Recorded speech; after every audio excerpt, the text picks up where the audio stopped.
وآله الطاهرين وأصحابه الكرام. الفاتحة.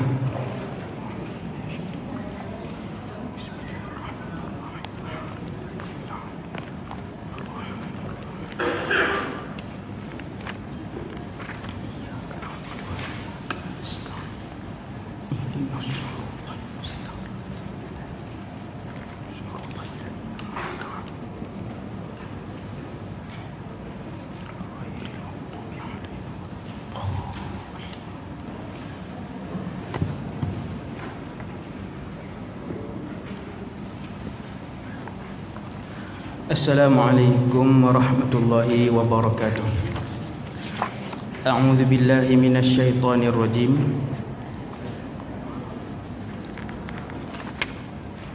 Bismillahirrahmanirrahim. Alhamdulillahi rabbil alamin. Wassalatu wassalamu ala asyrafil anbiya'i wal mursalin.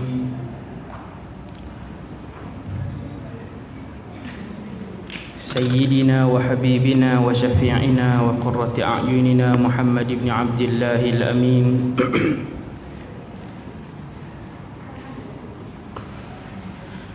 وعلى آله وأصحابه ومن تبعهم بإحسان إلى يوم الدين.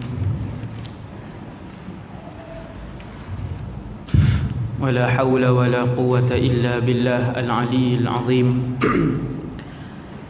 ولا حول ولا قوة إلا بالله العلي العظيم. ولا حول ولا قوة إلا بالله العلي العظيم. أما بعد. Kita baca surah Kahfi ayat 1 hingga 10. A'udzu billahi minasy syaithanir rajim. Bismillahirrahmanirrahim.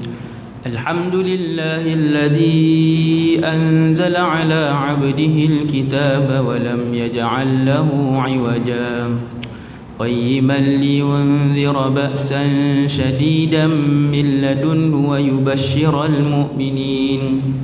ويبشر المؤمنين الذين يعملون الصالحات أن لهم أجرا حسنا ماكثين فيه أبدا وينذر الذين قالوا اتخذ الله ولدا ما لهم به من علم ولا لآبائهم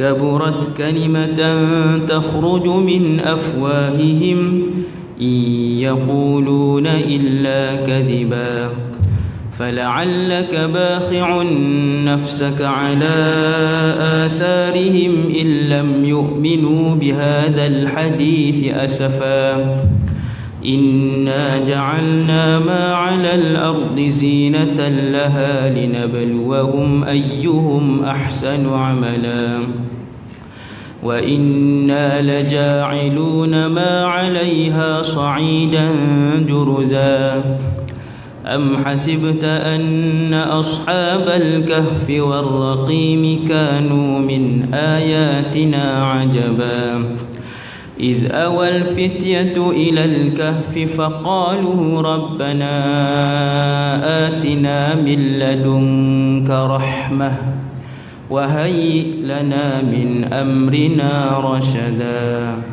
صدق الله العظيم.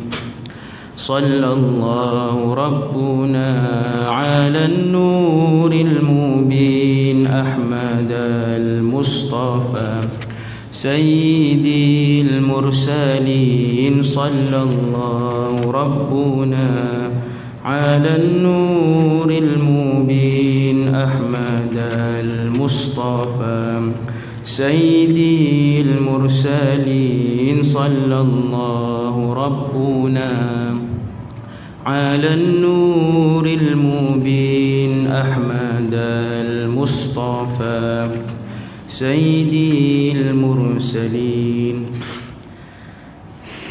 Alhamdulillah, syukur kepada Allah Subhanahu wa taala.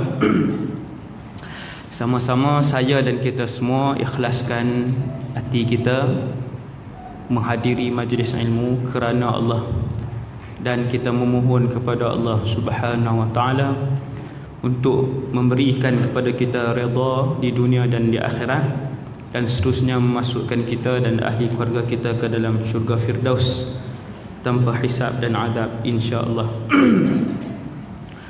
Hari ini bersama dengan sebuah kisah, iaitu kisah Dzulqarnain dan juga Ya'juj wa Ma'juj. Di dalam Al-Quran ada banyak cerita, maka pengkisahan ini adalah salah satu daripada cara untuk memberikan keinsafan dan pengajaran kepada orang Islam dan orang bukan Islam. Dia bukan untuk kanak-kanak. Kisah bukan sahaja untuk kanak-kanak, tetapi kisah lebih mendatangkan kesan dan penghayatan kepada orang yang mendengarnya, dan dia lebih disukai oleh manusia. Sebab itu ada ratusan kisah di dalam Quran, ratus kisah, sehingga para ulama karang qasasul Quran. Belilah kitab, ada dalam bahasa Malaysia lagi. Dah ada sekarang. Dulu bahasa Arab entah noh, cuma nak kena tengok pengarang. Pengarang yang berdisiplin, yang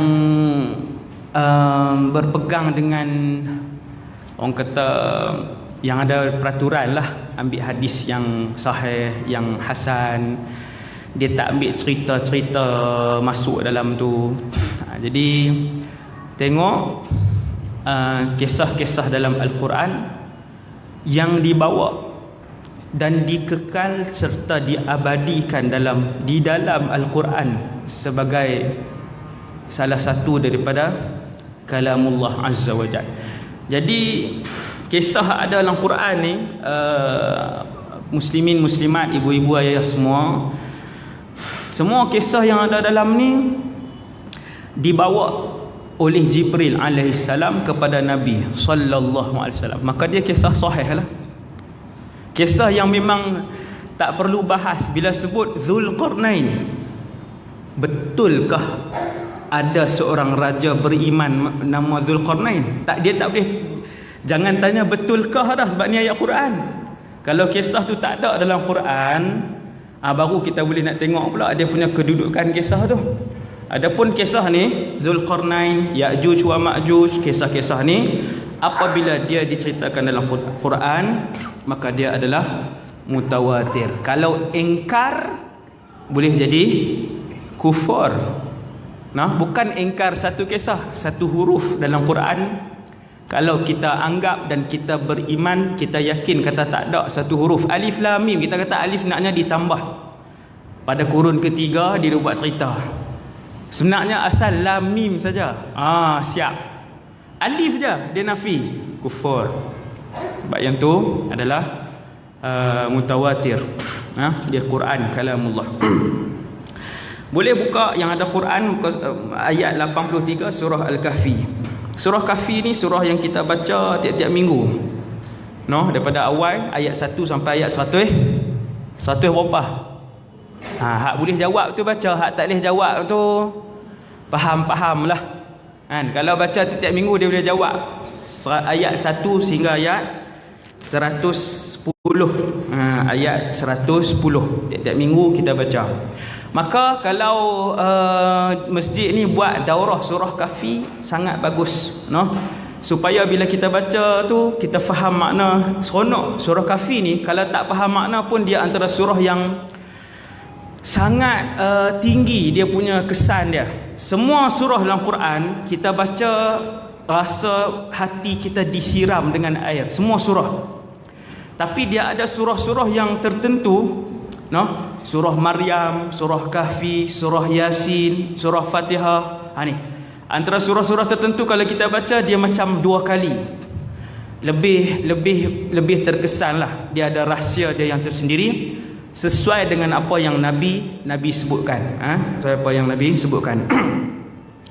Jadi kisah Dzulqarnain dengan Ya'juj Ma'juj ni bermula daripada ayat 83. A'udzubillahi minasyaitonirrajim. Kalau tak ada Quran terjemahan, buka Quran yang ada dalam handphone tuan-tuan.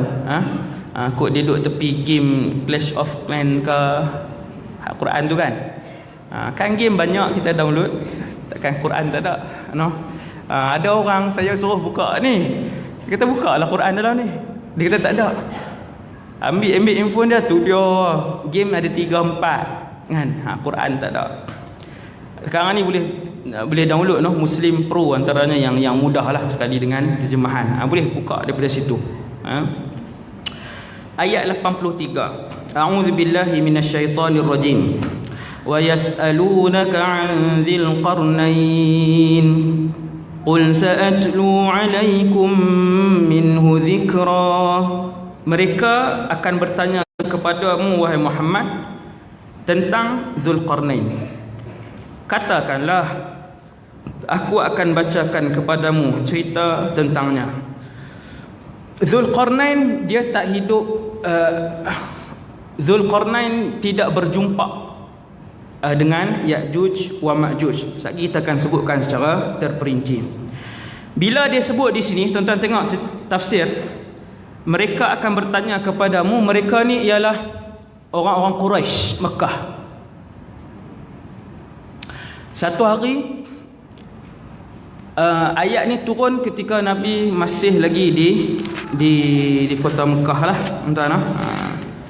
Sebab tu tuan-tuan boleh tengok, dalam ni dia tak sebutkan, kita tengok di belakang.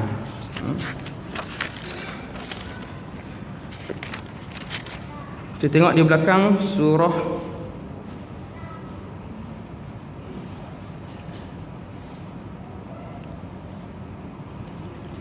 Al-Kahfi, Makkiyah. Dia akan tulis surah Al-Kahfi ni Makkiyah. Bermaksud dia diturunkan sebelum hijrah. Mereka bertanya kepadamu, iaitu mu tu Nabi Muhammad. Yas'alunaka, ka, tuan-tuan tengok kan dalam Quran kan, ka tu kamu tu wahai Muhammad. Mereka akan bertanya tentang Zulqarnain. Ketika Nabi berdakwah di Mekah 13 tahun. Nabi dakwah di Mekah 13 tahun. Di Madinah 10 tahun.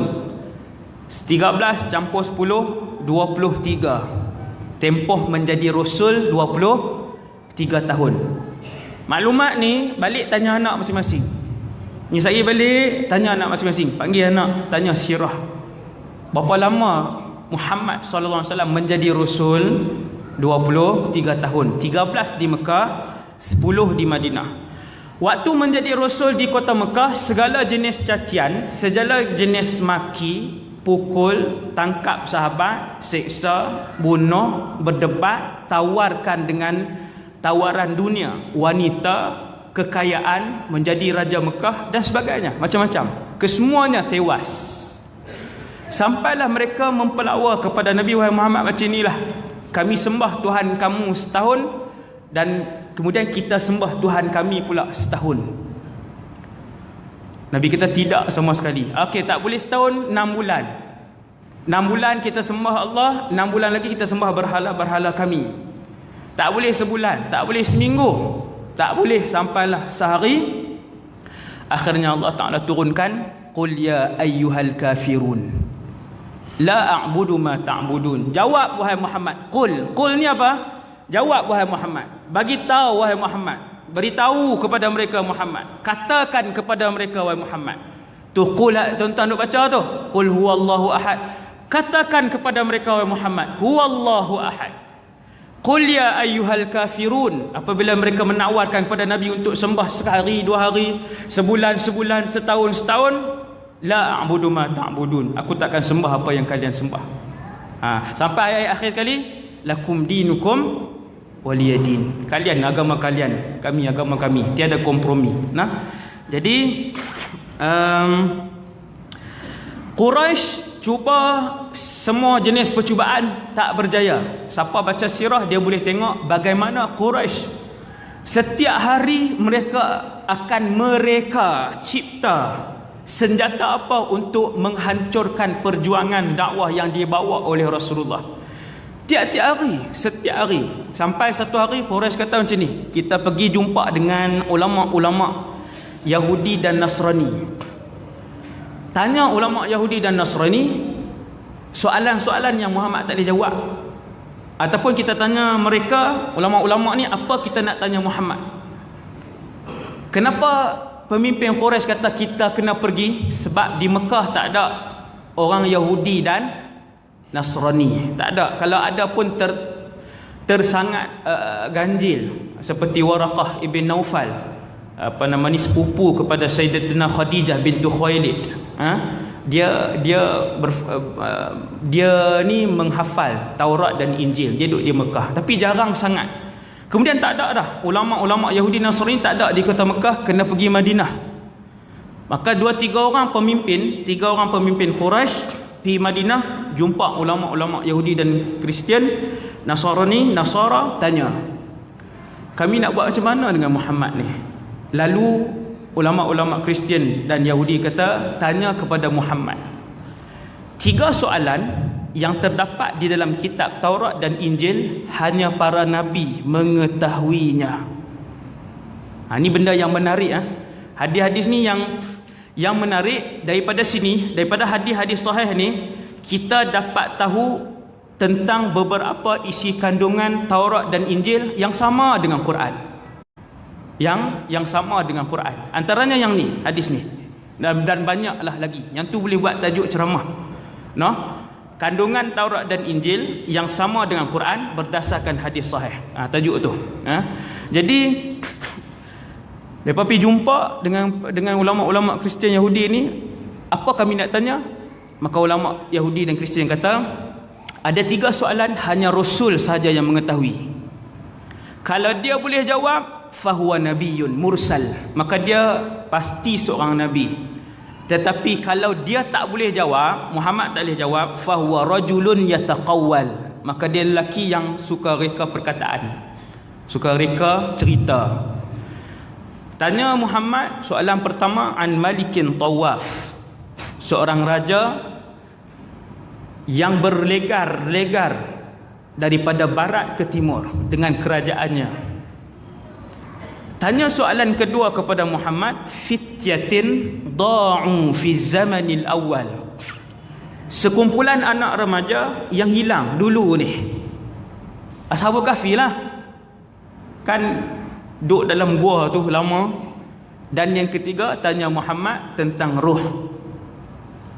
Tuan-tuan, kumpulan musyrikin Mekah ni, pemimpin, menteri-menteri Mekah ni seronok lah, dapat buah, orang panggil buah pukul maut ni. Siaplah Muhammad lepas ni. Dalam keadaan ketika pemimpin Quraisy balik, perasaan mereka berbelah bagi, Muhammad ini Rasul ataupun tidak. Dalam masa yang sama, ulama-ulama Kristian dan Yahudi tahu Muhammad itulah Rasul. Dua keadaan tak sama. Ketika orang-orang Yahudi, ulama Yahudi suruh tanya 3 soalan ini, dalam keadaan mereka begitu yakin, tak boleh tolak, Muhammad sebenarnya dialah Rasul dan Nabi. Sebab apa? Sebab dalam kitab Taurat dan Injil diperincikan watak dan pribadi Rasul akhir zaman lebih banyak perinciannya daripada kamu mengenali anak kamu sendiri. Dalam Taurat dan Injil, Nabi yang bergelar Al-Amin, Nabi yang tidak mengangkat suara, Nabi yang anak yatim, yang di belakang badannya ada tanda, dalam Taurat dan Injil. Jadi ulama Yahudi tahu Muhammad itu adalah Rasul akhir zaman. Tetapi keta'assuban, fanatik, membutakan daripada mereka melihat dan melafazkan kebenaran itu. Sebab tu jangan fanatik, bahaya, jangan ta'assub. Kemudian balik. Bila balik seronok lah, dapat buah mahal ni kan. Buah kilah, orang Kedah panggil buah kilah. Buah kilah ni kira kalau tok guru ajak silat kan, ada 100 buah, dia akan ajak 90 je lah. Hak 10 lagi kalau anak murid dia lawan dengan dia, hak guna 10 tu lah kan. Yang tu dalam silat. Kalau dalam ilmu agama tak ada. Tok Guru akan ajak semua yang ada pada dia. Tuan-tuan sekalian, bila balik jumpa Nabi, wahai Muhammad, ada 3 soalan. Kalau kamu jawab, kami semua beriman. Tuan-tuan, taktik tu berpuluh kali dah. Taktik tu berpuluh kali dah. Wahai Muhammad, tunjukkan kami sekian. Kalau tunjuk, kami beriman. Nabi tunjuk dah, tak beriman juga. Wahai Muhammad, belah bulan. Kalau kamu boleh belah bulan, ke semua penduduk Mekah akan diarahkan untuk masuk Islam. Nabi berdoa kepada Allah. Allah Ta'ala kata, wahai Muhammad, perangai mereka ini sama seperti umat terdahulu. Nabi kata, ya Allah, peluang kali ini, ya Allah. Maka Allah pun izinkan Nabi. Nabi tunjuk kepada bulan, terbelah bulan. Turun sampai ke bawah. Tapi tak masuk dalam lengan lah. Yang tu, riwayat tu dhaif.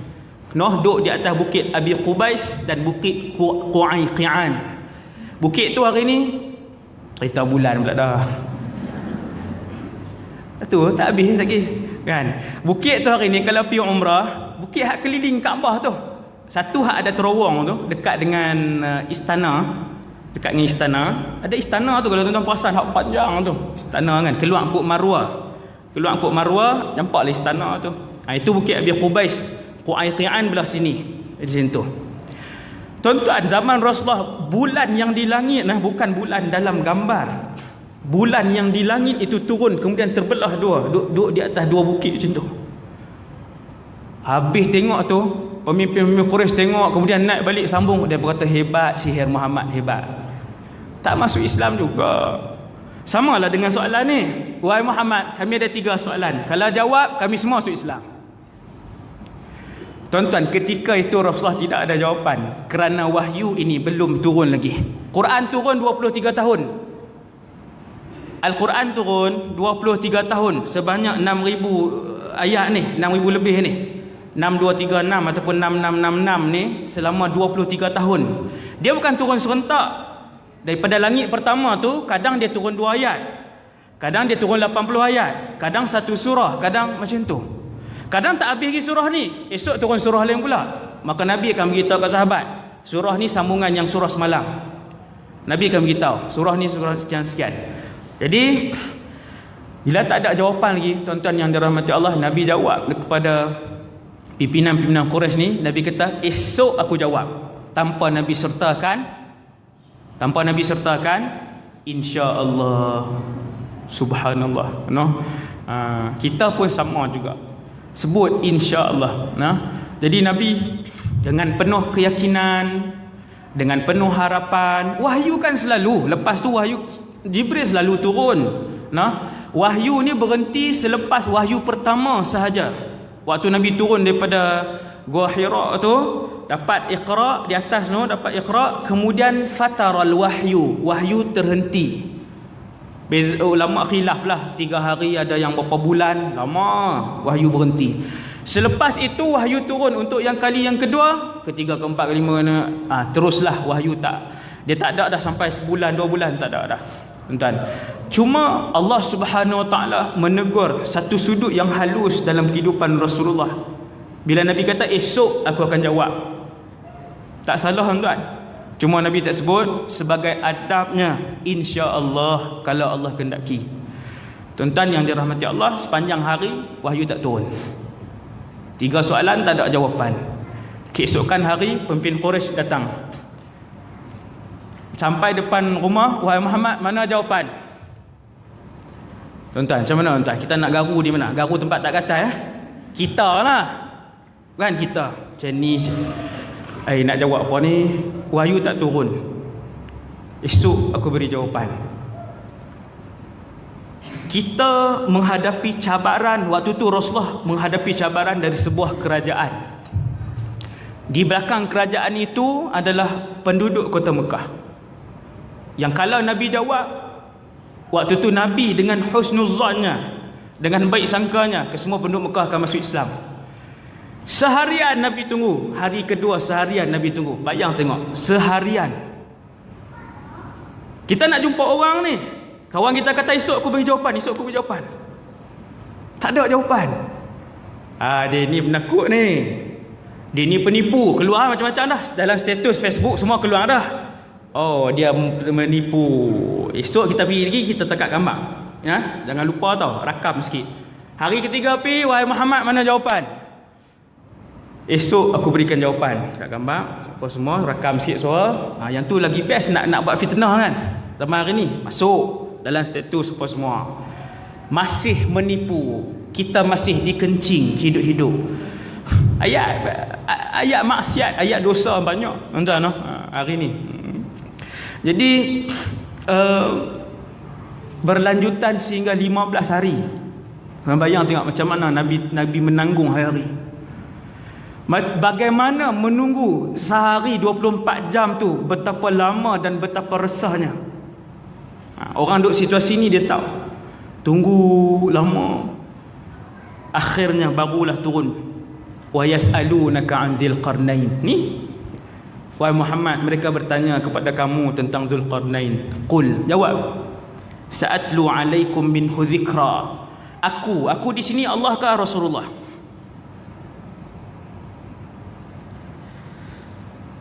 Aku di sini Allah ke Rasulullah? Wahai Muhammad, bagi tahu. Sa'atlu, Rasulullah lah aku. Maksudnya Allah suruh Nabi jawab, aku akan bagi tahu sebahagian daripada cerita Dzulqarnain. Nabi pun mula waktu tu memberikan jawapan tentang Dzulqarnain. Jawapan yang kedua ialah berkaitan dengan pemuda-pemuda beriman. Pemuda masya-Allah kan. Pemuda beriman hebat depa, walaupun tak payahlah saya masuk cerita tu pula. Dan kemudian yang ketiga, wa yasalunaka 'anir ruh. Qulir ruhu min amri rabbi. Wahai Muhammad, ruh adalah rahsia Tuhan. Tak ada siapa tahu ruh. Kita pun bila kita akan tahu tentang roh, ketika hari kita dikeluarkan oleh malaikat maut daripada tubuh badan kita, lalu diletakkan roh di atas tangannya. Fi yadihi, Nabi kata diletak roh atas tangan dia. Waktu tu kita nampak roh. Hak selama ni Allahu Akbar. Macam benda macam-macam lah yang akan kita tengok. Kemudian kata Allah, wahai Muhammad, bagi tahu kamu akan cerita sebahagian daripada tentang Dzulqarnain. Apakah cerita tentang Dzulqarnain? Satu, namanya dalam Quran hanya disebutkan Dzulqarnain. Kesemua cerita dalam Quran Allah datangkan cerita untuk kita ambil pengajaran. Cukup. Dia lahir di mana, kalau menengah tang mana, ambil PhD apa, tak ada PhD ke ada, ceramah banyak ke, masuk TV ke dah. Hak tu tak payah tahu tuan-tuan. Keseluruhan cerita dalam Al-Quran adalah untuk diambil ibrah ataupun pengajaran. Cukup kita tahu apa orang tu lakukan dan apakah balasan Allah kepadanya. Selesai. Sebab tu kita tak tahu bahkan nama dia yang betul tak ada siapa tahu. Dzulqarnain. Sehingga kan bila sahabat tanya, ya Rasulullah, akana nabiyan am wali? Apakah Dzulqarnain ni nabi, rasul ataupun dia seorang wali, orang soleh, waliullah, orang soleh? Nabi kata, aku pun tidak mengetahui apakah dia nabi ataupun dia seorang wali. Maksudnya di situ khilaf. Yang ijma' apa? Yang ijma'nya Dzulqarnain ini satu, dia seorang raja, dan ijma'nya dua, dia seorang yang saleh, orang baik tuan-tuan, orang saleh. Tuan-tuan ingat senang nak sampai tahap seorang saleh? Allahu Akbar. Satu orang yang saleh, yang disayangi oleh Allah, bukan jalan-jalan orang kita nak sebut. Ulama hari ni nak sebut dia saleh pun tak berani nak sebut. Apakah benar soleh di sisi Allah Subhanahu wa taala? Kita tak tahu. Dzulqarnain satu orang raja manusia, raja yang Allah sebut dia orang soleh. Orang soleh. Jadi tuan-tuan yang dirahmati Allah, benda pertama kita faham ni ibrah ni, hak cerita hari ni. Ini pengajaran dia nombor satu, antara pengajaran yang besar yang kita dapat daripada ayat pertama ni. Bila Allah sebut wa yasalunaka 'an dzil qarnain, kata para ulama tafsir, apabila kamu melihat Allah mengabadikan sesuatu nama ataupun sesuatu sosok tubuh seseorang di dalam Al-Quran, maka ketahuilah orang itu sama ada terlalu hebat ataupun terlalu jahat. Yang biasa-biasa macam kita ni tak ada. Nah, hak kadang baca Quran sejuzuk, kadang 3 muka, kadang sedekah 50, kadang RM5. Ni hak biasa-biasa ni tak ada lah dalam Quran. Kata para ulama tafsir, di dalam Quran apabila kalian jumpa satu nama, sama ada dia ni sangat hebat ataupun orang biasa. Nah, tiba-tiba Allah sebut anjing dalam Quran yang mengiringi Ashabul Kahfi. Kata ulama tafsir, apa yang kalian faham? Apabila Allah menyebut beberapa kali anjing yang mengiringi Ashabul Kahfi, dan sedangkan anjing itu bukan anjing peliharaan mereka, para ulama kata itulah hebatnya apabila bersahabat dengan orang-orang saleh. Dia pun dapat kedudukan tersebut. Kerana apa? Kerana bersahabat dengan orang soleh. Dan itulah hebatnya orang soleh apabila mereka tidak mendapati kawan mereka di atas dunia dulu, lalu mereka akan mengadu kepada Allah, ya Allah, kami ada satu orang kawan dulu puasa dengan kami, datang belajar dengan kami, selalu pergi belajar dengan kami, melakukan kebaikan dengan kami, tetapi hari ini dia tidak dikurniakan olehmu ya Allah untuk masuk syurga. Lalu Allah perintahkan dengan syafaat kawan-kawan soleh ni untuk dikeluarkan kawan hak duduk dalam neraka tadi. Suhbatu as-salihin, berkawan rapat, bergaul mesra dengan orang soleh. Entahlah, ni tajuk orang soleh. Zulqarnain, seorang raja yang soleh. Senang ke nak jumpa tuan-tuan maharaja yang soleh? No? Ada ratusan raja Islam hari ni, senang jumpa ke seorang raja yang soleh? Jadi Zulqarnain pula dah raja soleh pula. Berapa banyak kekayaan dia, pemerintahan dia daripada barat ke timur. Dalam sejarah Islam ada 4 orang lelaki yang memerintah barat ke timur, 2 Islam dan 2 tidak Islam. Dalam sejarah Islam, dalam sejarah manusia ada 4 lelaki yang memerintah daripada barat ke timur. 2 Islam, Nabi Sulaiman alaihissalam dan juga Zulqarnain ni. Dan 2 yang tidak Islam, Namrud dan juga Bukhtanasar. Yang ni ulama sejarah sebut. Saya tak nampak pula Bukhtanasar ni, saya tak pernah tengok cerita tentang hidup dia, saya pun tak tahu. Cuma pernah dengar Bukhtanasar. Bahasa Inggeris nama disebut macam mana saya tak tahulah. Jadi 2 yang Islam yang pemerintahannya barat ke timur, Nabi Sulaiman dan juga ni tuan kisah pada tengah hari ni, iaitulah Zulqarnain. Tuan-tuan bayang tengok, manusia apabila bertambah ilmunya, sebahagian mereka akan bertambah takaburnya. Sebahagian kecil ke sebahagian besar? Sebahagian besar. Manusia apabila bertambah populariti dan pangkatnya, maka bertambahlah takaburnya. Kebanyakan manusia apabila bertambah kekayaannya, maka bertambah jauhlah dia daripada Allah dan bertambahlah takaburnya. Tuan-tuan, bila tambah popular, bila tambah pangkat, bila tambah harta, bila makin segak, bila makin kacak, majoriti manusia lebih jauh daripada Allah dan tambah takaburnya. Maka begitu sekali hebat Zulqarnain dalam keadaan Allah menjadikan dia seorang raja yang pemerintahannya daripada barat ke timur, mengekalkan dia sebagai seorang yang saleh di atas muka bumi Allah ketika itu. Sehingga ulama kata dia, sebahagian ulama kata dia ni seorang nabi, tetapi nabi yang bertakwa kepada Allah. Bukan senang tuan-tuan. Berapa banyak kita tengok orang makin alim, makin takabur dia bercakap. Wal'iyadzubillah. Sebab tu dalam syurga Nabi sebut apa dia? Aktsaru ahlil jannah, kebanyakan ahli syurga. Orang kaya ke orang miskin? Orang miskin. Jaga-jaga orang kaya. Jaga-jaga orang kaya. Tunjuk ke saya sekali lah. Betul. Aktsaru ahlil jannah, kebanyakan. Rasulullah sebut, aku melihat kebanyakan penduduk syurga adalah di kalangan miskin-miskin yang tidak dikenali oleh orang. Miskin semua. Sebab apa? Sebab si kaya ni makin tambah duit dia, makin banyak duit dia, makin takabur dia dengan Allah. Wal'iyadzubillah. Jadi hati-hati. Kuota kita semakin kecil kan. Tuan-tuan yang dirahmati Allah sekalian. Itu Zulkarnain. Subhanallah. Sebab tu bila baca Quran, salafus soleh dulu bila baca Quran dia bahagikan kepada dua. Sebahagian mereka bacaan yang harian 5 juzuk, kemudian bacaan tadabbur. Bacaan tadabbur ni tak banyak. Saya tak ingat dah ada seorang salafus soleh baca kan, saya baca banyak semua, ada seorang salafus soleh dia bahagikan dua. Bacaan biasa tartil yang banyak ni 5 juzuk khatam, 3 juzuk khatam gitu.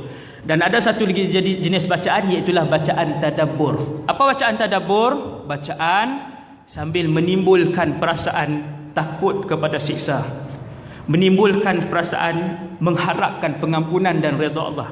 Bacaan yang menimbulkan pengajaran dan keinsafan. Itu bacaan tadabbur. Bila kita baca wa yas'alunaka 'an dzil qarnain, seorang raja yang bertakwa. Tuan-tuan, orang yang faham tafsir ni dia berhenti lama. Subhanallah, mulut dia subhanallah. Satu orang raja, kekayaan dari timur ke barat, tetapi masih bertakwa kepada Allah. Gaji 15,000 tak pi kuliah dah. Baru 20,000 tak pi mengaji dah. Tinggal semayang dah. Dulu tutup aurat, naik gaji 25,000 dah tarik dah tudung. Kaya sangat ke? Garang muhasabah tuan-tuan, untuk saya dan kita semua. Muhasabah tuan-tuan.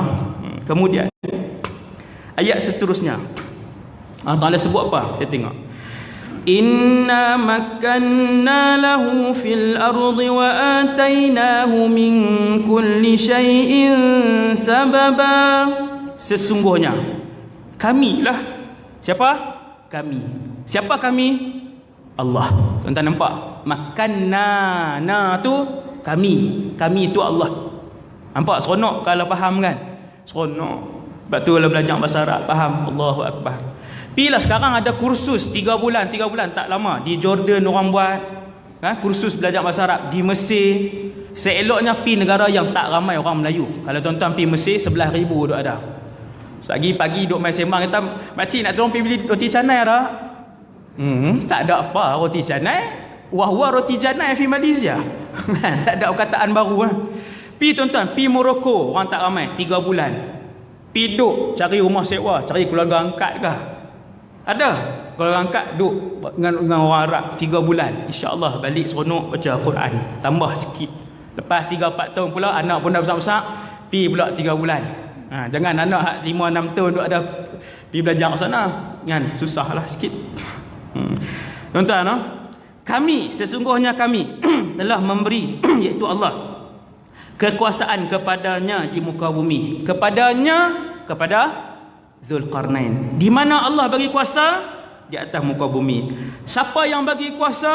Allah yang bagi kuasa. Ingat, besar mana jawatan kita, banyak mana populariti kita, kesemua itu di atas kurniaan 100% daripada Allah Subhanahu wa ta'ala. Berapa banyak kerajaan yang dahulunya menguasai alam ini, tetapi hari ini hanya tinggal bangunan dan debu-debu saja pada bangunan itu. Tak ada seorang pun keturunan dia yang mewarisi kerajaannya itu.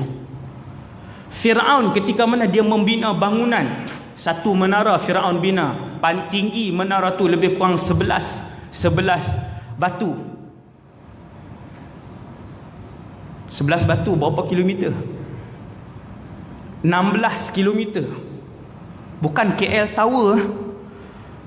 Menara hari ni Burj Khalifah paling tinggi pun 980 meter lebih kurang, tak sampai 1 kilo pun. Canggihnya bangunan zaman Fir'aun, canggihnya bangunan ketika tu tuan-tuan. Sebab tu Allah kekalkan piramid untuk kita tengok. Tengok dan berfikir betapa maju teknologi pembinaan pada zaman Fir'aun, lebih maju pada zaman kalian. Akan tetapi hari ini seorang pun dari keturunan Fir'aun tak ada yang mewarisi kekayaan dan kerajaan dia. Sekali dia kejar Nabi Musa, dia buat kurang 500,000 tentera untuk kejar Nabi Musa yang berapa ratus orang tu. 500,000 sekali dengan Fir'aun, akhirnya tenggelam. Tuan-tuan nak bagi apa? Nak beritahu apa? Allah SWT nak beritahu kepada saya dan kita semua, inna makkanna lahu fil ard. Kami yang bagi. Siapa yang pegang kuasa? siapa yang pegang jawatan dalam masyarakat, inna makkanna lahu. Ataupun nak ayat lain, tu'til mulka man tasha wa tu'izz wa tanzi'ul mulka mimman tasha. Kami yang memberikan kerajaan dan jawatan kepada siapa yang kami kehendaki. Wa tanzi'ul mulka mimman tasha, dan ketika kami kehendaki kami tarik kerajaan dan kekuasaan itu. Allah Subhanahu wa taala. Dulu di Semenanjung ada apa? Ada Kesultanan Kerajaan Islam Melaka. Sikit punya masyhur ke tuan-tuan tu, Kerajaan Islam Melaka. Ada undang-undang Islam tuan-tuan, undang-undang berkanun, ada hudud, dah ada ta'zir, ada buku dah pada zaman tu. Dah ulama zaman tu dah karang dah undang-undang dan sebagainya. Surat-surat daripada Kerajaan Melaka sampai ke Jepun sana. Kerajaan Jepun hantar surat tu, dia photostate berapa line surat tu dihantar ke sini. Subhanallah. Besar kerajaan tu. Kuat kerajaan ketika itu. Kaya kerajaan ketika tu. Hari ni tuan-tuan, Melaka sultan pun dah habis dah. Cuba tengok. Punya gemilang pada zaman itu, kita kalau hidup pada zaman tu kita kata, "Hai, yang ni kerajaan ni takkan hilang lah." Seperti mana kita duk ulang hari ni, takkan hilang Melayu di dunia. Tak hilang ke? Wallahu alam. Hari ni baru 50 tahun. Selepas 300 tahun masih ada lagi kerajaan Melaka apa semua kan. Subhanallah, kerajaan yang hebat. Kerajaan Kedah tua sama, kerajaan yang hebat. Kerajaan Islam di Terengganu tak ada juga. Tu'til mulka man tasha wa tanzi'ul mulka mimman tasha. Siapa yang bagi? Allah. Siapa yang memilih Zulkarnain untuk menjadi raja yang memerintah dari barat ke timur? Inna makkanna lahu fil ard. Kami, kata Allah. Nampak tuan-tuan? Insaf kita tengok Allahu Akbar, betul-betul atas pilihan Allah. Kalau Tuhan tarik, esok hilang kerajaan tu. Esok hilang kerajaan tu. Nah, okey, kemudian dan kami telah memberikan kepadanya nya tu Zulkarnain jalan untuk mencapai segala sesuatu. Tuan-tuan yang dirahmati Allah, kerajaan Zulkarnain ni dia ada seluruh kelengkapan. Mereka ada kekuatan keuangan, mereka ada jumlah tentera yang besar, kawasan pentadbiran mereka luas. Sebab tu sekejap lagi kita tengok 3 journey, 3 rihlat, 3 perjalanan Zulkarnain bila dia bawa bala tentera dia bersama keseluruhan pakar-pakar yang dia miliki, keseluruhan ulama-ulama yang ada dalam kerajaan dia akan bawa berjalan sekali. Bila dia sampai satu tempat, orang di tempat tu kata apa? Qulna ya Zulkarnain. Dia perkenal dia. Wahai Zulkarnain. Kerana itu kawasan jajahan dan pemerintahannya barat ke timur. Kata Allah, kerajaan Zulkarnain mempunyai seluruh kelengkapan. Tentera dia yang paling kuat, ekonomi dia yang paling kukuh, duit dia yang paling banyak, perbahandaraan negara dia yang paling banyak. Ini maksud dia min kulli syai'in sababa. Kami berikan kepadanya ke semua kemampuan itu. Fa'atba'a sababa. Maka dia menggunakan ke semua kemampuan tersebut. Ayat 86. Saya baca terus terjemahan dia, ataupun kita tengok supaya ibu-ibu ayah-ayah balik bila baca surah Kahfi seronok kita tengok ni. Hatta idza balagha maghribasy syamsi wajadaha taghrubu fi 'ainin hami'atin wa wajada 'indaha qauman. Qulna, tengok dia panggil apa? Ya Dzal Qarnain, imma an tu'azziba wa imma an tattakhidha fihim husna. Yang ni adalah perjalanan pertama Zulkarnain bersama dengan pasukan tenteranya yang besar. Zulkarnain, tuan-tuan, raja yang soleh ni, kalau dia berjalan, bukan saja tentera dia bawa juga kekayaan, dia bawa juga seluruh kepakaran. Pakar ekonomi, pakar kekeluargaan, doktor-doktor, arkitek, semua ulama bahasa, ulama usul, tu saya tambah tu. Ulama usul kan biasalah nak bagi sedap. Faham lah maksudnya kan. Kalau saya sebut contoh-contoh tu, kan boleh zaman hari ni. Bid'ah lagi. Sa'wadi buat main bid'ah kan. Usul fiqh zaman Zulkarnain, menipu, keluar pula kan. Macam-macam lah zaman hari ni, no? Jadi tuan-tuan, ni bila kita baca ni, bila kita baca, tengok Zulkarnain bawa dengan segala bala tentera dia, bukan bala tentera sahaja, ke semua kepakaran negara dibawa, berjalan bersama dengan dia. Kemudian kita baca terjemahan dia hingga ni dia menuju ke mana? Ke barat. Zulkarnain menuju ke barat. Barat ke mana? Untuk menentukan barat tu ke mana, kena tahu di mana Zulkarnain duduk. Barat negara dia, bukan barat Malaysia. Kalau barat Malaysia lain, barat Mekah lain, barat New Zealand lain. Apabila Allah sebut dia menuju ke arah Maghrib, ke arah barat, barat daripada pusat pemerintahan Zulkarnain. Dekat sini tak ada nas yang jelas, yang qat'iyyud dilalah. Nas yang jelas dia punya pendudukan dia tak ada. Bahkan di mana pusat pemerintahannya, wallahu a'lam. Pada zaman siapa Zulkarnain, Imam Bukhari ada bagi signal sikit dalam buku dia, dalam Sahih Bukhari, ketika mana dia menyusun 7 kisah dalam Sahih Bukhari, bermula daripada kisah Nabi Adam sekian. Kemudian Imam Bukhari meletakkan cerita Zulkarnain ini pada zaman Nabi Ibrahim alaihissalam. Kerana di sana ada beberapa hadis bahwasanya Zulkarnain hajja masyian, dia menunaikan haji berjalan kaki, masuk dalam Masjidil Haram, dia jumpa Nabi Ibrahim, fasafahahu. Hadis ataupun athar saya tak ingat, tetapi yastadillu bihi al-Imam al-Bukhari. Imam Bukhari jadikan dalil, dia ambil benda tu. Maka Imam Bukhari dia nak susun tajuk tu dalam buku dia. Tajuk-tajuk dalam buku Imam Bukhari ni diistimbatkan hukum oleh para ulama. Sebab Imam Bukhari bukan calang-calang ulama besar. Apabila Imam Bukhari memilih satu tajuk di dalam buku dia, daripada tajuk itu ulama lain boleh faham apa mazhab Imam Bukhari, apa fiqh Imam Bukhari, apa pendapat dia di dalam sesuatu hukum, daripada tajuk aja.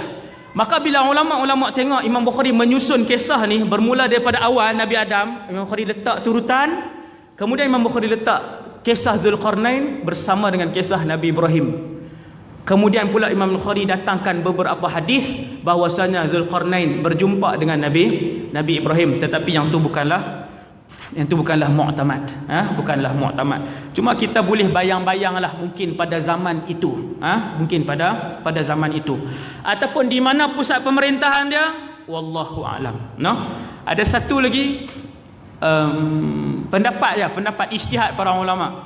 Mereka menyebut bahawa ini ulama-ulama sejarah Islam, kebanyakan raja yang bermula dengan zu ataupun zi nasab dengan jar, zi lah, ngaji bahasa Arab kan, asma' khamsah kan, apa nama ni, asma' khamsah, zu, asma' khamsah pula dah kan, zu ataupun zi, tak faham dah kan. Kata para ulama sejarah, kalau mula dengan zu ataupun zi ni kebanyakannya adalah raja-raja Yaman. Tapi bukan muktamad juga tu. Sekadar kita nak tahu. Walaupun maklumat-maklumat itu tidak diperlukan untuk kita menghayati pengajaran daripada kisah ini. Yaman ke mana ke, janji Allah sebut dia punya pemerintahan daripada barat ke timur. Ada satu tahun ni Zulkarnain bawa tentera-tentera dia untuk tentera-tentera dia untuk melihat jajahan-jajahannya. Ni raja yang bekerja tuan-tuan, dia tak duduk saja. Ini raja yang akan bertanggungjawab di hadapan Allah Subhanahu Wa Taala. Tuan-tuan, jadi pemimpin ingat senang. Ada sahabat Nabi kata jangan. Innaka mru'un dha'if. Kamu tak mampu dalam bidang kepimpinan ni, kata Nabi kepada seorang sahabat. Jangan. Innahu yaumal qiyamati la nadamah. Sesungguhnya pegang jawatan dalam masyarakat, jadi pemimpin apa semua ni, di hari kiamat esok penuh dengan penyesalan. Kamu tak mampu, aku tengok kamu lemah. Dan disoal, benda ni akan disoal. Maka Zulkarnain ketika dia menjadi satu orang yang boleh membuat keputusan di dalam negaranya, nombor satu, kuasa eksekutif satu dia pegang. Segala kerajaan di bawahnya, tentera di bawahnya, kekayaan di bawahnya. Maka dia membawa seluruh nikmat dan kelebihan yang Allah bagi. Melihat kawasan yang diperintah, dan akhirnya berdakwah kepada Allah Subhanahu Wa Taala. Ni yang Zulkarnain buat. Ni pengajaran yang ke berapa saya tak tahu. Saya tak kira dah. Tuan-tuan, Zulkarnain ketika dia melakukan dia punya pengembaraan dia tu adalah untuk berdakwah kepada Allah Subhanahu Wa Taala. Berdakwah orang ramai untuk kembali kepada Allah. Maka dia pergilah ke sebuah tempat di Maghrib. Apa yang dia jumpa?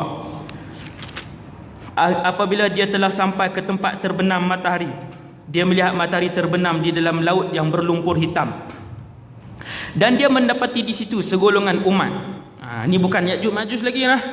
Bukan lagi ni. Dia ada tiga rehlah ni yang kita nak baca ni, dia ada 3 pengembaraan. Ni pengembaraan pertama. Zulkarnain sampai satu tempat. Saya tengok para ulama sebutkan, dia macam ni tuan-tuan. Apakah yang dimaksudkan dengan matahari tenggelam dalam kawasan berlumpur ni? Dia macam ni, setiap orang di mana saja dia pergi, waktu matahari nak tenggelam, maka di situlah dia nampak matahari tenggelam. Apa dia ni cakap ni? Dah lah cakap Kedah kan? Macam ni, kita duduk tepi pantai, matahari nak tenggelam, kita nampak matahari tu pergi mana? Masuk dalam laut lah. Okey, kita duduk di kawasan Gunung Ganang apa semua, matahari nak tenggelam, kita nampak matahari pergi mana? Masuk dalam kawasan gunung tu. Yang ni lah cerita Zulkarnain. Bila dia sampai satu tempat, di hadapannya adalah satu tanah lumpur. Orang Kedah panggil selut. Pernah dengar tak? Selut, tanah lembek ni. Bila sampai tanah lembek, tanah berlumpur, Zulkarnain minta semua tentera dan ulama-ulama yang pakar apa semua ni, orang profesional yang dia bawa ni, tunggu sat, kita tak boleh masuk. Kita tak boleh lalu ni, jalan ni berlumpur, tanah tapi dia berlumpur. Nah, sama ada lumpur merah tu ataupun lumpur hitam yang macam kita tengok di sungai kan. Maka tunggu di situ. Bila tunggu di situ, nampaklah matahari terbenam di ujung sana. Nampak masuk di mana? Masuk dalam kawasan tanah berlumpur hitam tu lah. Ini yang disebut oleh para ulama. Jadi melihat matahari terbenam dalam bukit, ke dalam lautan, ke dalam lumpur hitam, itu adalah berdasarkan di mana kita pada waktu itu. Kita duduk di kawasan apa? Jadi ketika rehlah ke barat ini, Zulkarnain dan tentera-tenteranya, kerajaannya berada di depan kawasan lumpur hitam yang sangat luas terbentang. Maka ketika itulah nampak matahari itu turun di situ. Dan ada terjemahan lain lagi, tafsiran lain yang saya rasa tak perlu bawa lah. Kita faham yang tu, dah selesai. Okay. Kemudian apa berlaku? Maka jumpalah di situ satu kawasan penempatan yang besar. Di situ adalah berapa kampung apa semua. Maka pasukan Zulkarnain pun kata, qulna, kami berkata, hai Zulkarnain, kamu boleh menyiksa atau boleh berbuat kebaikan terhadap mereka. Siapa dia mereka ni? Orang yang Zulkarnain jumpa beberapa kampung yang ada di situ. Ramailah penduduk dia. Apabila satu orang raja dia raja ni dia ada pilihan untuk masuk bunuh semua, untuk masuk tawan semua, untuk masuk jadikan hamba abdi, ataupun untuk masuk sebarkan Islam. Tengok apa Raja Saleh ni jawab. Ayat 87. Qala amma man zalama fasawfa nu'adzibuh. Adapun orang yang zalim, maka kami kelak akan mengazabnya. Thumma yuraddu ila rabbih fayu'adzibuhu 'adzaban nukra. Apa jawab Zulkarnain? Bila Zulkarnain masuk ke barat ni, satu tempat yang luas, kampung apa semua, orang tanya, wahai Zulkarnain, kita nak buat apa pada penduduk kampung ni? Kita ada pilihan. Zulkarnain kata, siapa-siapa yang ada buat salah, buat jahat, buat zalim dekat orang lain, ada rungutan kejahatan yang dilakukan oleh kelompok manakah, panggil, kita adili mereka, kita kembalikan hak kepada orang yang dizalimi. Dan kemudian dia dikembalikan kepada Tuhannya. Dan sesiapa yang orang kata yang tidak sempat diadili sebagainya, selepas dia meninggal nanti, maka Allah pula yang akan mengazabnya. Tuan faham tak ni? No? Saya tak boleh kontrol dah bahasa ni. Macam tu je lah. Jadi bila Zulqarnain, raja yang soleh ini, dia sampai, dia kata, pergi tengok dalam kampung ni, berapa puluh kampung yang dia ada ni, tengok. Ada yang ditindas dan sebagainya. Yang mereka tak boleh nak lawan. Kita selesaikan. Kemudian yang lain yang kita tak sempat tu, nanti mereka kembali kepada Allah. Allah yang akan mengadab mereka. Itu maksud dia. Ni ayat 87 ni. Wallahu a'lam. Itu sebahagian dari tafsir dia. Saya tak boleh buat main semua tafsiran. Dia jadi satu ayat 5 tafsiran. Satu ayat 3 tafsiran. Nah, jadi panjang. Kemudian wa amma man amana wa amila salihan falahu jazaa'anil husna wa sanaqulu lahu min amrina yusra. Adapun orang-orang yang beriman dan beramal soleh. Yang ni tuan-tuan sekalian, Zulqarnain waktu tu dia pun mengarahkan ulama-ulamanya berdakwah. Kenalkan mereka kepada Allah Subhanahu Wa Taala. Ajarkan kepada mereka tentang Islam. Macam itulah dakwah yang Nabi suruh. Kemudian siapa yang terima dakwah kita, beriman, beramal soleh, baginya pahala yang terbaik sebagai balasan, dan akan kami titahkan kepadanya perintah yang mudah dari perintah-perintah kami. Kami akan keluarkan arahan. Thumma atba'a sababa. Kemudian dia menempuh jalan yang lain. Habis Zulqarnain, dia bawa kerajaan dia, kekuatan kerajaan tadi ni pergi ke barat. Kemudian bermulalah perjalanan yang kedua, iaitulah ke timur. Pergi ke timur. Tuan-tuan sekalian, ada ulama-ulama Islam, ulama-ulama sejarah dan pakar-pakar geografi Islam. Mereka melakar peta yang sebahagiannya berusia 1000 tahun. Peta, saya tak tahu dari segi pemetaan barat berapa lama dah peta yang mereka buat. Dalam ulama Islam sudah berusia ribuan tahun, 1000 tahun. Antaranya apa nama ni, Al-Imam Al-Qazwini, kemudian Al-Imam Mustawfi, Imam Ibn Hawqal. Ni semua imam-imam lama tuan-tuan, yang mereka bukan pakar fiqh hadis, yang pakar geografi. Kan kita ramai yang pakar muzik, ada yang pakar apa nama ni, segala jenis lah tuan-tuan, matematik, ulama bio, ulama Islam yang mula mereka apa nama ni, yang mula mencipta ni teori-teori dan nama dalam ilmu ni, ulama Islam. Jadi ada ulama Islam yang buat peta.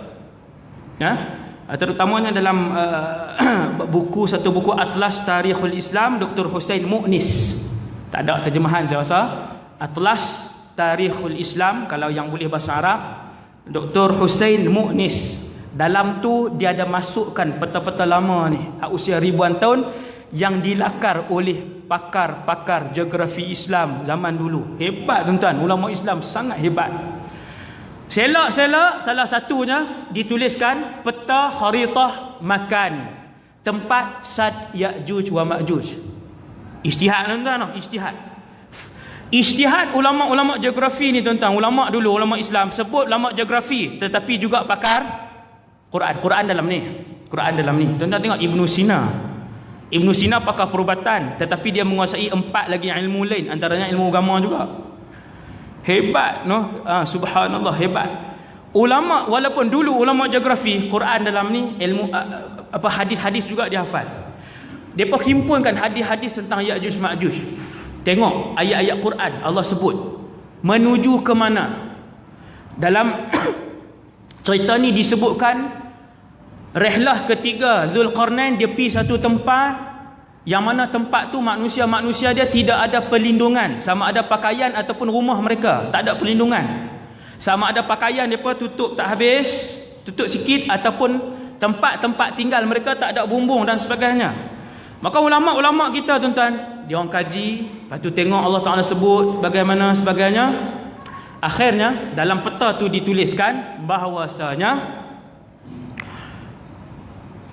Sad ataupun tembok Ya'juj Ma'juj itu ada di utara Siberia. Ada di utara Siberia. Dalam peta tu ditulis tuan-tuan oleh ulama-ulama Islam kita. Dia tunjuklah tempat tu di utara Siberia. Kenapa mereka sebut begitu? Itu adalah ijtihad mereka, tuan-tuan, sekadar untuk pengetahuan sajalah.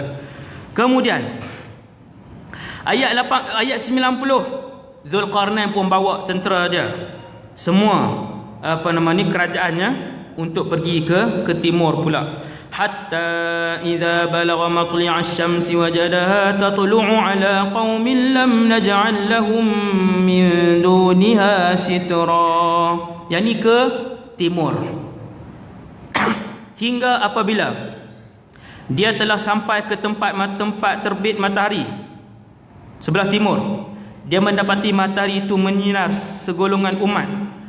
Maksudnya cahaya matahari kena kepada satu kawasan penduduk yang besar ni tanpa perlindungan kepada penduduk tersebut. Menyinari segolongan umat yang kami tidak menjadikan bagi mereka sesuatu yang melindungi mereka dari cahaya matahari. Saya ambil dua pendapat ulama tafsir, tak boleh ambil banyak sangat, sekali lagi keliru. Satu ulama kata Zulkarnain dan kerajaannya bergerak ke timur pula, daripada barat tuan-tuan ke timur pula. Kita kata kenderaan kau macam mana ustaz? Wallahu a'lam. Nak bukan senang tuan-tuan. Kalau berjalan 2-3 orang pun nak ke barat, ke hujung barat, kemudian ke hujung timur pula, berapa tahun ambil masa? Dengan jumlah kerajaan pula, dengan tentera dia yang ramai dan sebagainya. Bila sampai satu kawasan penduduk yang ramai, ada satu benda pelik yang dilihat oleh Zulkarnain, iaitu penduduk di kawasan itu pakaian mereka tidak menutup tubuh badan mereka. Maksudnya baju sikit lah. Kita boleh bayang orang lama dulu kan tutup sikit lah.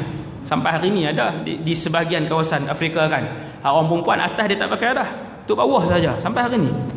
Dia tutup sikit. Yang laki-laki pun pakai yang di bahagian bawah sahaja. Ni saya tengok dokumentari ni, bukannya hak 100 tahun yang lalu. Ni hak setahun dua ni. Sampai ke hari ni. Pakaian mereka sikit saja. Makanan mereka madu naik pokok tinggi-tinggi. Ni yang hari ni masih ada di sebahagian pedalaman Afrika. Naik pokok yang tinggi-tinggi, ambil madu kan. Adalah dia tak asap lah apa semua. Tengok dokumentari itu kan. Dan makanan yang kedua, dia panah dia sumpit monyet. Kemudian kalau harimau ataupun singa tangkap apakah, dia halau singa tu. Di tempat kita singa yang kejar kita. Di tempat dia saya tengok dokumentari tu, dia yang kejar singa tu. Bawa kayu je. Dia tu larilah singa ni kan. Dia tu dia pakai ambil lah binatang tu, tanggung balik makan sampai hari ni. Maka ketika mana perjalanan ke timur ini, Zulkarnain sampai di satu kawasan penempatan manusia yang luas. Tubuh badan mereka tidak dilindung dengan pakaian. Itu satu. Yang kedua ditafsirkan oleh para ulama, tempat tinggal mereka dia jadi macam kemah kosong macam tu je. Kemah macam tu, duduk. Atas tidak ditutup. Dan banyaklah sebab yang dipilih oleh para ulama.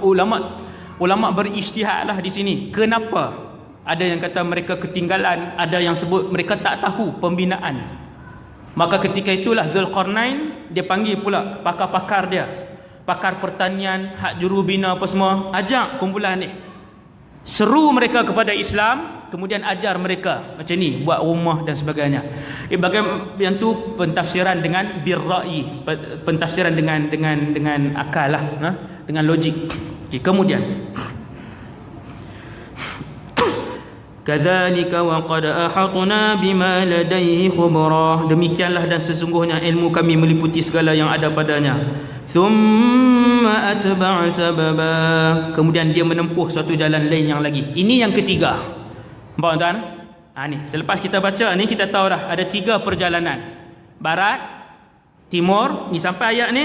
Thumma atba'a sababa, ayat 92, perjalanan yang ketiga. Inilah perjalanan menuju ke suatu tempat di atas muka bumi. Sampai ke hari ini makhluk-makhluk tu masih berada di situ, di sebalik tembok tersebut. inilah tempat ketiga yang dituju oleh Zulqarnain dan juga bala tenteranya. Entah nah, sampai ke sana. Nah, apa ayat dia? 93.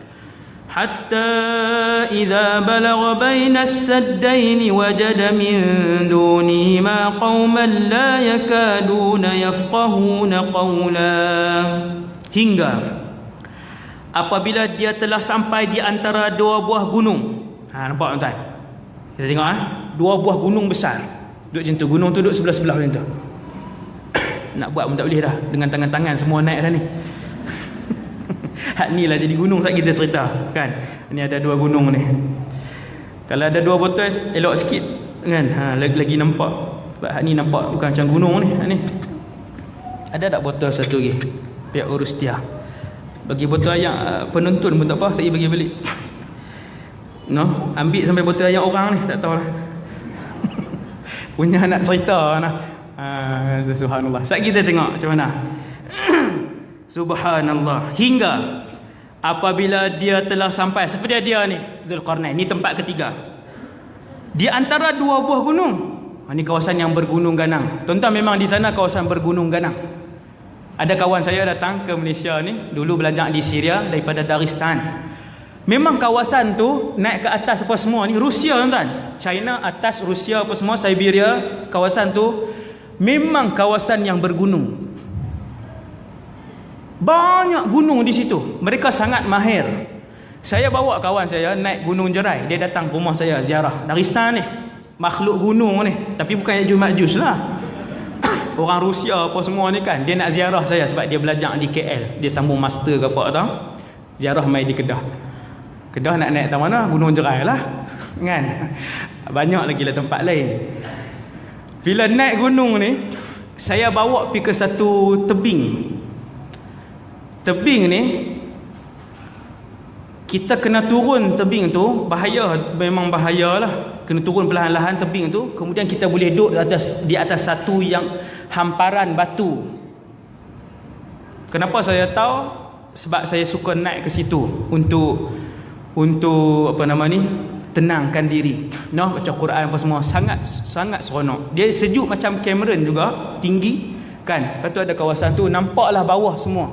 Nampak Yan dan juga Yan, tahu tak Yan? Bukan nama Cik Yan lah. Bukan nama orang. Yan ni nama daerah. Dia sebelah dengan laut. Allahu Akbar. Nah, saya pergi seorang-seorang je. Duduk seronok duduk situ dengan angin sebagainya. Jangan marimau sudah. Kan? Duduk situ saya bawa dia turun. Saya kata kat dia, jaga elok ni, bahaya ni. Intabih. Khatir jiddan huna. Bahasa Arab lah komunikasi dengan dia. Kemudian dalam duduk saya duduk zikir apa semua tu, saya kali-kali hilang. Alamak, hilang pula. Dah tak bunyi suara apa ni. Panggil dia, Razi. Kita dah cuak dah kan, hilang apa semua. Dia kata, Syekh Wadi. Dia duduk bawah dah. Duduk bawah tu, dia duduk lereng tu. Oh, dia duduk Syekh Wadi. Kita duduk, ya Allah, naik. Tak tengok bawah dah, kita kata naik.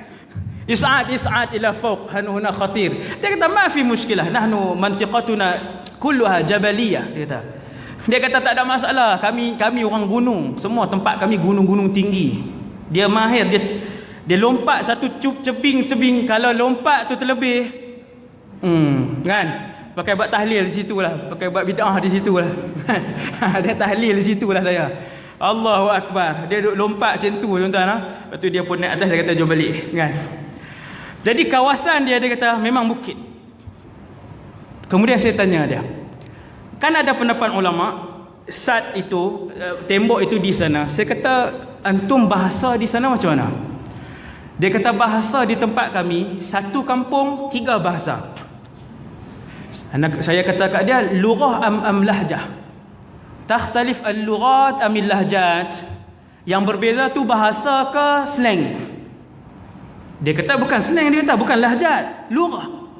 Satu kampung, hujung sana kabilah tu cakap bahasa lain, tengah cakap bahasa lain, sana cakap bahasa lain, bukan lahjah lain. Tuan-tuan nak faham benda ni, penghayatan benda ni, pergi ke Indonesia. Bahasa Sunda macam mana? Bahasa Jawa macam mana?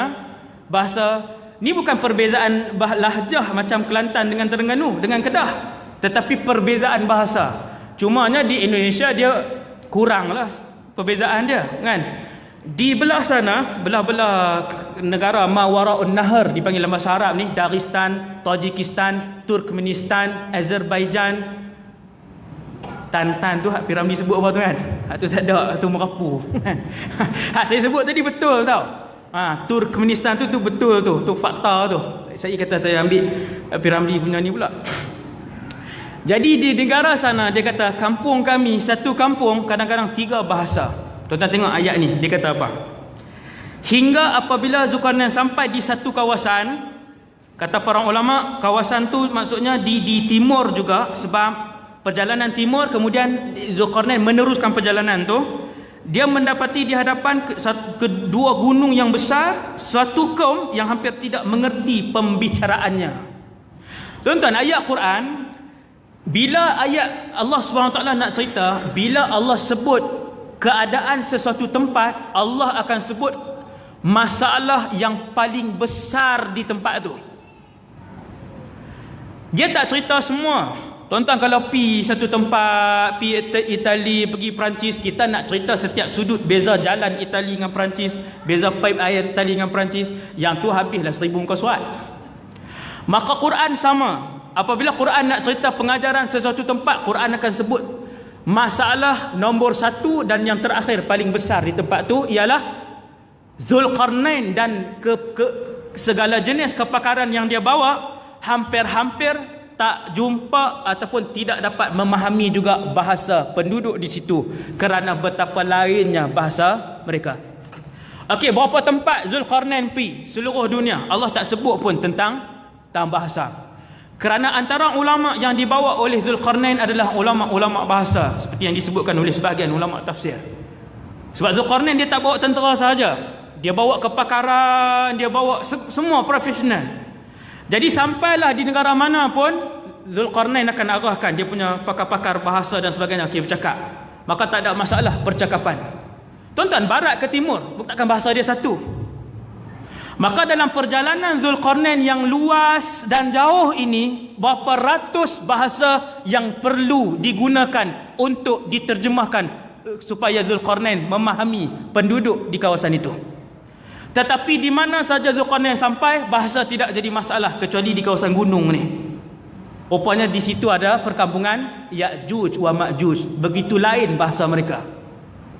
Tuan-tuan, kaum yang ketiga ni, dia berjiran dengan Ya'juj wa Ma'juj. Dipisahkan dengan dua buah gunung yang sangat besar. Sebelah sini orang baik duduk, di sebelah sana Ya'juj wa Ma'juj. Di sebelah sana. Cuma masalahnya, setelah menggunakan seluruh kepakaran yang dibawa oleh Zulkarnain, bahasa hampir tak faham juga. Terjemah satu bahasa ke satu bahasa ke satu bahasa, tak boleh juga. Nak cerita apa ni? Kumpulan ni nak cerita apa sebenarnya? Maksudnya setiap kali bertanya kepada mereka, Zulkarnain alaihi salam ataupun radhiyallahu anhu terpaksa menggunakan beberapa ulama. Okey, cakap. Terjemah. Baru terjemah kat Zulkarnain balik. Tanya soalan kedua. Terjemah macam tu. Memerlukan beberapa kepakaran ketika tu. Tuan-tuan sekalian, kemudian apa jadi? Itu cara faham Quran, tuan-tuan. Ini antara yang diajarkan oleh ulama tafsir. Masalah paling besar dalam ayat 93 ni ialah kaum di situ bahasanya tersangatlah pelik. Tidak ada sesiapa di dalam alam ini, hampir tidak ada yang memahami bahasa mereka. Kemudian akhirnya dapatlah diterjemahkan. Qalu ya Dzulqarnain. Mereka kenal Dzulqarnain, kata ulama. Tuan-tuan, ini bukan kefahaman saya. Saya tak bawa satu pun kefahaman saya. Kesemuanya daripada Ibnu Katsir, Qurtubi dan sebagainya. Jadi apabila penduduk ni panggil ya Dzulqarnain, mereka kenal pemerintah mereka yang ada di kawasan tu. Inna Ya'juj wa Ma'juj mufsiduna fil ard. Wahai Dzulqarnain, kami ada satu saja masalah yang paling besar. Rumah kami okey, pertanian kami tak ada masalah, kehidupan sosial kami okey, perparitan boleh okey, kehidupan seharian tak ada masalah, dan ada pun yang beriman di situ. Dan ada masyarakat yang beriman di situ. Cumanya Dzulqarnain tambah dakwah lagi di kawasan tu. Subhanallah. Dan kemudian masalah kami satu saja. Sesungguhnya ada dua kabilah, Ya'juj, Ma'juj, dua kabilah. Orang-orang yang membuat kerosakan di muka bumi. Maka dapatkah kami memberikan sesuatu pembayaran kepadamu supaya kamu membuat dinding antara kami dan mereka? Itu dia permintaan dia. Apa ulama sebut kepada kita tuan-tuan? Satu, penduduk kawasan tu dia dah tak boleh tahan dah dengan kerosakan yang dilakukan oleh Ya'juj wa Ma'juj. Setiap kali mereka keluar daripada kampung mereka mereka akan membakar tanaman, mereka akan membunuh, mereka akan merogol, mereka akan merampas barang-barang kami, mereka akan membakar rumah-rumah kami. Kami tak boleh tahan dah. Dan bilangan mereka tersangatlah ramai. Wahai Dzulqarnain, boleh tak bina satu tembok yang memisahkan kami dengan mereka? Kata para ulama, gunung tu dia macam ni. Ni gunung luas lah, gunung tinggi-tinggi semua. Kemudian ada satu fathah di sini, ada satu ruang di sini tengah ni. Maka ruang di tengah ni lah, tapi tinggi lah tuan-tuan, bukannya ni kan gunung ni, gunung yang besar, gunung azim. Jadi ruang di tengah ni lah yang penduduk kawasan ni, di sebelah sini apa nama ni, Ya'juj wa Ma'juj. Penduduk di kawasan ni minta, boleh tak kami nak bayar upah? Dia nak bayar upah kepada satu orang raja yang kekayaan daripada barat ke timur. Ulama tafsir kata daripada sini kita dapat tengok IQ mereka rendah. Di sini ni penduduk ni, dia tak berapa IQ, tak, memang disebut begitu. Disebut kaum bidaiyah. Orang yang satu kelompok manusia yang IQ mereka rendah, sama macam Ya'juj wa Ma'juj di sini. Tapi sama-sama rendah lah IQ tu. Orang yang tak ada pendedahan sebagainya. Jadi dia nak upah tuan-tuan. Dia kerajaan kecil je. Dia nak upah kepada Dzulqarnain. Jadi upah tu sangatlah, orang kata apa, sangat jauh lah. Benda tu sangat jauh. Kerana kekayaan di antara dua kerajaan yang kecil dan kerajaan yang sangat besar tadi ni, orang kata tak padan lah dengan RM1,000 yang kamu ada dan juga 1,000 bilion yang dimiliki oleh mereka. Nak upah 1,000, macam itulah kita kata. Ni ulama huraikan benda ni. Sama yang berlaku ketika mana Balqis ataupun Pemaisuri Balqis tu, raja, ratu kan. Waktu dia pergi ke apa nama ni, dia hantarkan hadiah kepada kerajaan Nabi Sulaiman. Bila Nabi Sulaiman ajak masuk Islam, dia bagi hadiah. Maka Nabi Sulaiman jawab, atumidunani bimal, kamu bagi duit kepada aku? Nabi Sulaiman ni mutiara dan permata-permata mahal dia arahkan jin dia pergi ambil untuk dibuat jalan, bangunan, patung-patung besar yang dibenarkan pada syariat zaman tu. Patung-patung besar ni, apa semua ni, pergi ambil je setiap mutiara yang mahal apa semua tu. Kerajaan, kekayaan dia. Maka bila ratu ni kaya juga, bagi harta, kita katalah bagi RM1,000,000. Maka Nabi Sulaiman tanya, atumidunani biman, kalian bagi duit, hanya sahaja Allah Subhanahu Wa Taala memberikan kepada aku benda yang lebih apa? Yang lebih berharga, yang lebih bernilai daripada hadiah kecil kalian. Kata Nabi Sulaiman, bal antum bihadiyatikum tafrahun. Bahkan kamu dengan hadiah kamu tu kamu berasa seronok. Kita dengan hadiah kita bagi tu berasa. Nabi Sulaiman yang tu tidak bernilai di sisi kekayaan dia yang besar. Samalah macam Dzulqarnain dekat sini. Yang mana kekayaan dia daripada barat ke timur, tiba-tiba satu kabilah kecil nak bagi upah kepada dia. Apa jawab Nabi Sulaiman? Dzulqarnain, nak kena berhenti tu. Kan, tak boleh dah. 12-20 dah. Kan, kita berhenti. Dzulqarnain jawab apa? Qala ma makkanni fihi rabbi khair. Apa yang telah dikuasakan oleh Tuhanku padaku, apa yang telah diberikan oleh Tuhanku padaku adalah lebih baik. Nabi Sulaiman kata, hak duk ada pun banyak sangat dah. Kekayaan barat ke timur tuan-tuan banyak mana? Bukan gaji sebulan 10 juta ni, hak ni kekayaan Dzulqarnain ni.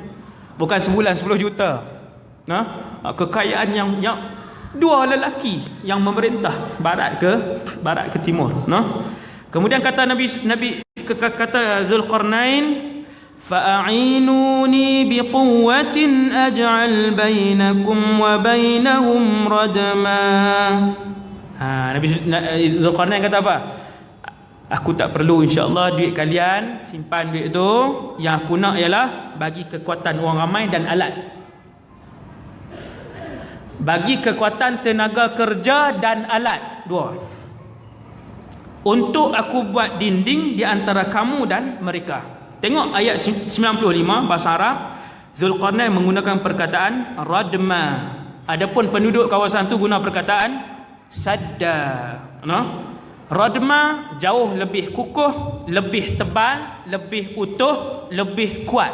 Benteng itu. Dua-dua benteng. Sadda pun benteng, radma pun benteng juga. Cumanya radma ini jauh lebih kukuh, tuan-tuan.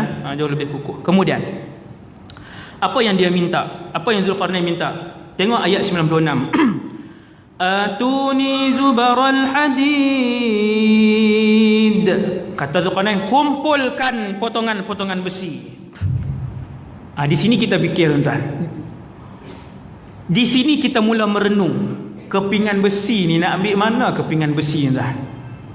Kepingan besi ni bukan untuk membina menara Perancis. Kan menara Perancis daripada besi kan?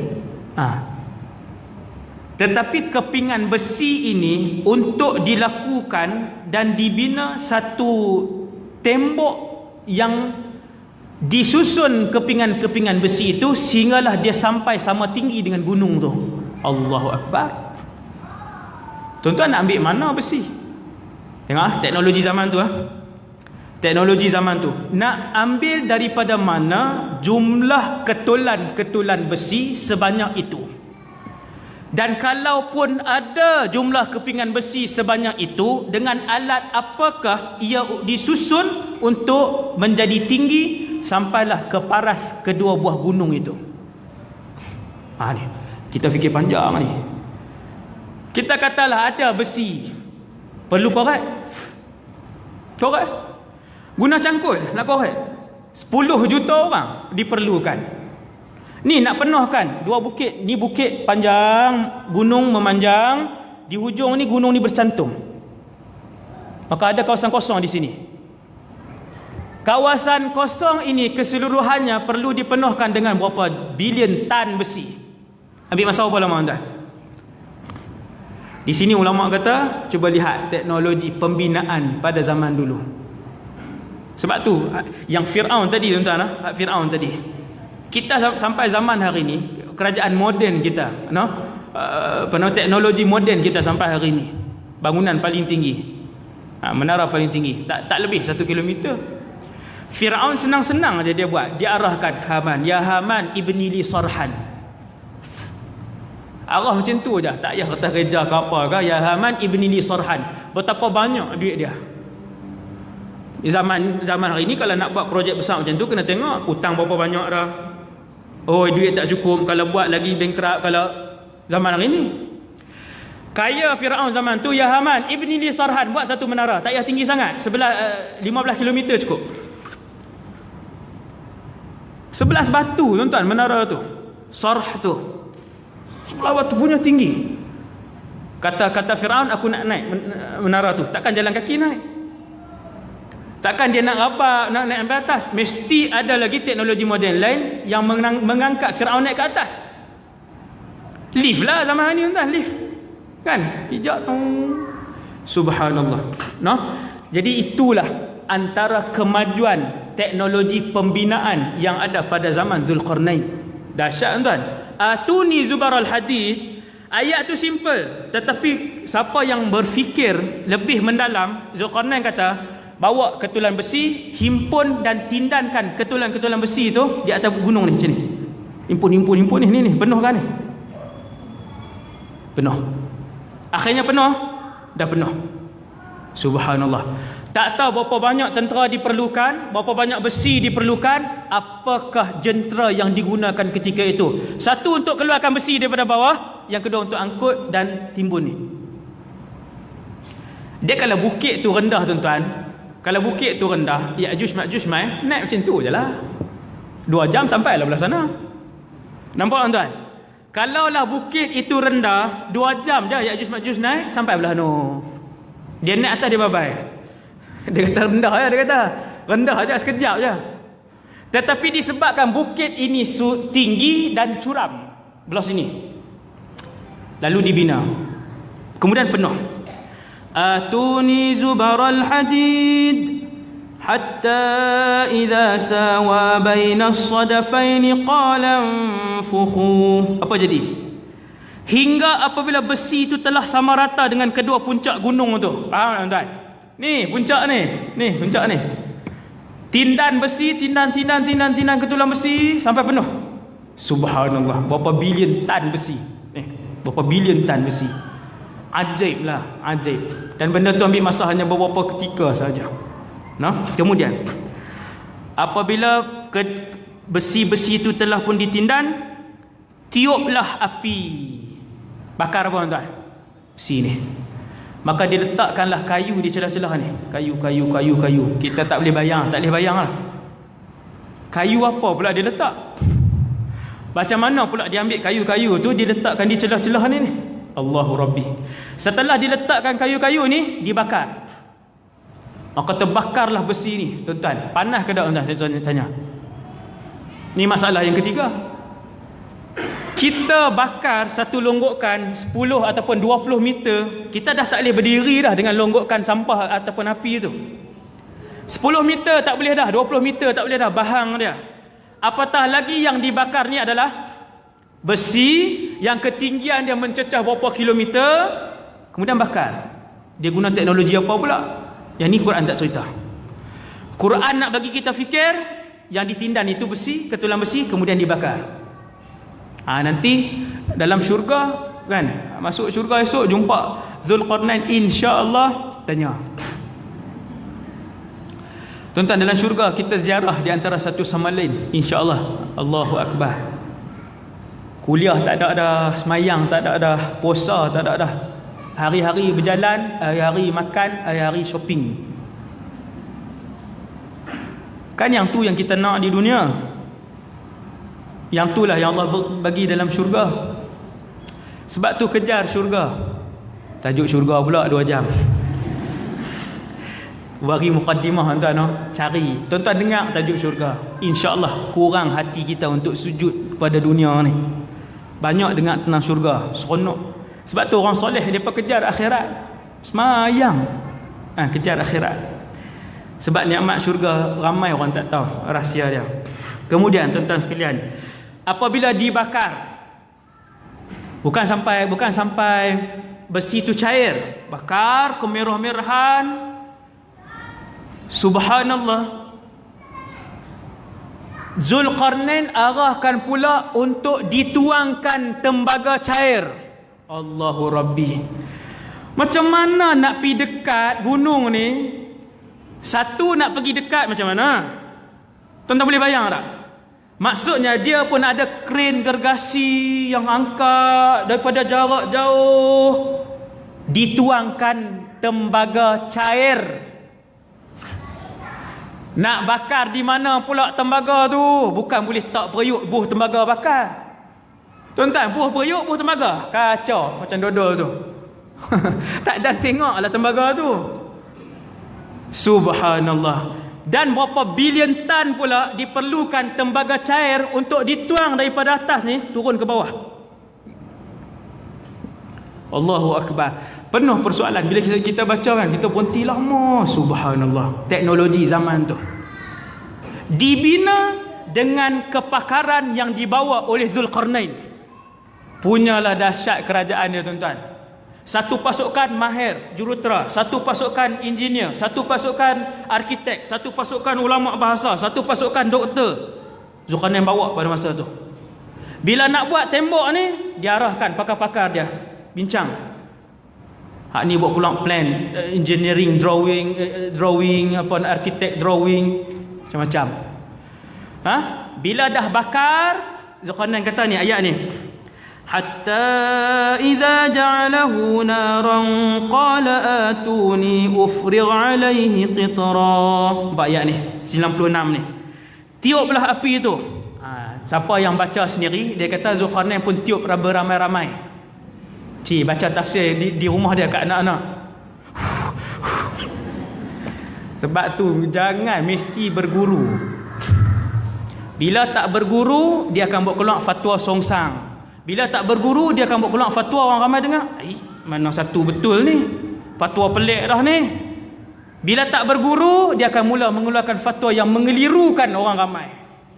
Kan hari ni ada dalam masyarakat, bila dia buat keluar fatwa aja, orang jadi lagi pening. Bila hamba Allah ni buat keluar fatwa, orang jadi lagi pening, lagi celaru, lagi pecah belah, lagi orang jauh daripada agama. Nampak? Kan? Jadi sebab tu bila baca mesti berguru. Mesti berguru. Tiuplah api tu hingga apabila besi tu sudah menjadi merah, bukan cair lah, jadi merah besi tu. Berilah aku tembaga yang mendidih agar ku tuangkan ke atas besi panas itu.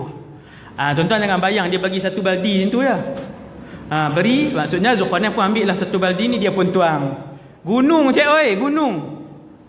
Ni gunung ni, gunung. Allahu Rabbi. Bermacam-macam yang kita fikir secara mendalam. Bagaimana dalam keadaan besi yang sedang memanas itu, yang kita yakin ketulan besi yang sedang dibakar, yang tinggi dia berkilo-kilometer tu, kepanasan dia mesti jarak jauh berkilometer, kita dah rasa dah. Maksudnya ada alat daripada jauh, angkat tembaga ni, kemudian dituangkan. Berapa banyak pula tembaga yang perlu dicari, ambil masa berapa lama dan sebagainya. Wallahu alam. Subhanallah. Kemudian famasta'u an yadhharuhu wa mastata'u lahu naqba, maka mereka tidak bisa mendakinya, kata Zulkarnain. Setelah Zulkarnain raja, alim, soleh, ulama, dan dia juga pakar tentang ilmu dunia ni, sama macam Sultan Muhammad Fatih. Kan Sultan Muhammad Fatih pun dia kuasai banyak bahasa, dia menguasai juga ilmu. Sultan Muhammad Fatih banyak ilmu yang dia kuasai, selain daripada dia juga alim. Macam itulah raja dulu-dulu kalau hebat, dia kuasai banyak jenis ilmu. Apabila selesai, tuan-tuan yang dirahmati Allah, kita tak tahu berapa tahun ataupun berapa puluh tahun ataupun mungkin bulan sahaja, wallahu alam, dengan teknologi moden yang daripada. Bila selesai tembok ni kering, menjadi tembok yang terdiri daripada logam, bahan yang paling keras dalam dunia ni. Bahan yang paling keras dalam alam ni, antara bahan yang paling keras. Zulkarnain pun kata, famasta'u an yadhharuh, mereka tidak akan dapat mendakinya, wa mastata'u lahu naqba, dan mereka tidak akan dapat untuk membuat lubang padanya. Naqab ni lubang, kerana dia terlalu tebal, tuan-tuan. Hadza qala hadza rahmatun min rabbi. Ini ayat ni yang paling penting sekali. Ayat 98. Cuba tengok orang-orang soleh. Subhanallah. Ini kita kena tiru, selalu buat macam ni, tuan-tuan. Setelah diberikan segala jenis kelebihan, segala jenis keistimewaan, segala jenis perkara yang luar biasa, segala jenis kekuatan dan juga kemahiran, Zulkarnain kata apa? Hadza rahmatun min rabbi. Dia sebut apa? Dia kembalikan segala jenis kelebihan dan keistimewaan itu kepada siapa? Kepada Allah Subhanahu wa taala. Kita pun sama, tuan-tuan. Kalau berniaga nampak laku, hadza rahmatun min rabbi. Kalau pakai baju elok, hadza rahmatun min rabbi. Tengok dapat naik pangkat, hadza rahmatun min rabbi. Setiap kali masak orang puji kita, bila orang puji kita, hadza rahmatun min rabbi. Hak ni Allah cukup redha dengan hamba yang macam ni. Allah cukup suka dengan seorang hamba yang macam ni, yang setiap kali apabila Allah memberikan kelebihan dan nikmat kepadanya, dia kembalikan dua keadaan itu kepada Allah Subhanahu wa taala, lalu Allah akan tambahkan nikmat dan kelebihan tu. Yang ni janji Allah. Yang ni janji Allah. Tuan-tuan tengok ni, raja alim, raja soleh ni, punyalah banyak kelebihan Allah bagi kat dia. Dia tetap ingat bahawasanya setiap inci kelebihan yang Allah bagi ni, yang dia dapat ni daripada Allah. Kemudian kata Zulqarnain kepada mereka, fa idza jaa wa'du rabbi ja'alahu dakka wa kana wa'du rabbi haqqan. Apa dia kata? Dia kata ketika mana datang janji Tuhanku nanti, maka tembok ini akan pecah. Tembok ini akan hancur. Wa kana wa'du rabbi haqqan. Zulqarnain ajar kepada kita semua satu prinsip. Sesungguhnya Allah, apabila Allah berjanji, maka janjinya itu benar. Tuan-tuan, ibu-ibu, ayah-ayah, bila kita baca dalam Quran, Allah Ta'ala kata, sesiapa yang ingkar arahanku, maka aku akan membakar mereka di dalam siksaanku yang panas. Janji ke tak? Janji. Zulqarnain ajar kita, bila dan selamanya, bila tengok Allah berjanji, ingat, janji itu mesti benar. Allah akan buat. Kalau Allah Ta'ala sebut bahawasanya mereka akan diseret dengan rantai besi yang panjang, dimasukkan ke dalam mulut, dikeluarkan melalui dubur mereka, diseret oleh para malaikat masuk dalam neraka. Bila Allah berjanji benda tu, Allah akan buat. Wa kana wa'du rabbi haqqan. Maka sejak daripada itu, Ya'juj wa Ma'juj depa pun pi. Bila pergi tengok tembok ni, mereka pun terkejut. Akhirnya mereka pun mula menebuk. Kata para ulama tafsir, sebahagian ulama tafsir kata, betapa rendahnya pemikiran Ya'juj wa Ma'juj, rendahnya pemikiran Ya'juj wa Ma'juj, yang lebih senang daripada menebuk tembok yang tebal itu, yang lebih senang apa dia? Naiklah. Dakilah, berapa takkan 10 tahun baru nak sampai ke atas. Tinggi mana sangat? Everest hari ni pun orang daki sampai, dan dia adalah gunung yang paling tinggi. Daki ya. Maka di sini kata ulama tafsir menunjukkan kepada bidaiyatu aqlihim, betapa akal mereka ni sangat sathi, sangat rendah, sehingga mereka tengok tembok tu, oh dia buat melulupi korek. Dia tak panjat, dia tak daki, sehinggalah hari ini mereka sentiasa menebuk lubang untuk tembus sampai ke sana. Dan tiap-tiap hari dengan jumlah tentera Ya'juj wa Ma'juj yang begitu banyak, dia tebuk, dan bila sampai, ketua dia kata, esok kita akan pecahkan tembok ni. Setiap kali esokkan harinya mereka sampai, lubang itu akan ditutup oleh Allah Subhanahu wa ta'ala. Mai tengok, penuh balik. Korek lagi, penuh balik. Allah penuhkan balik. Sampailah nanti satu ketika, nak dengar tak cerita 1240 ni? Macam mana ni? Ni Ya'juj Ma'juj tak masuk lagi ni, baru Zulqarnain. Entah no?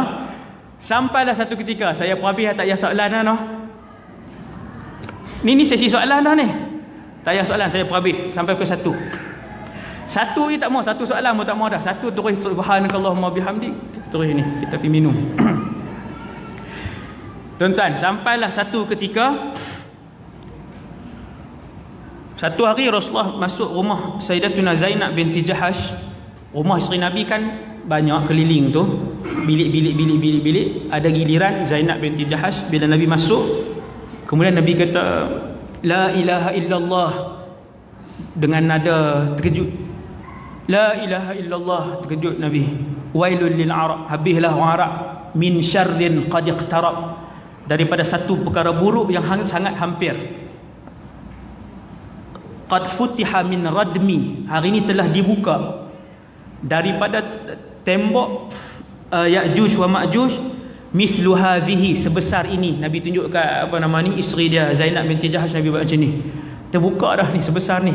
Kira Ya'juj wa Ma'juj sekarang sampai hari ni, dia dah boleh tengok, dia dah boleh lihat tembok ni tuan-tuan. Wallahu a'lam lah berapa tebal tembok ni tuan-tuan, tutup gunung tuan-tuan. Yang baik duduk belah sana, Ya'juj Ma'juj duduk belah sini. Tembok ni telah pun berlubang sebesar ini. Kira Ya'juj Ma'juj duduk tengok macam tu sekarang ni, duduk lawan tolak tengok kan. Itu saya tambah hak lawan tolak tu saya tambah. Jadi semua orang tengok dah mukjizat Rasulullah. Allah tunjuk suasana tu. Rasulullah ni kalau tuan-tuan tengok mukjizat dia hampir 1000 mukjizat Nabi ya. Tengok mukjizat Nabi, macam-macam mukjizat Rasulullah. Nabi nampak tuan, Nabi nampak Allah tunjuk itu, Allah tunjuk ini.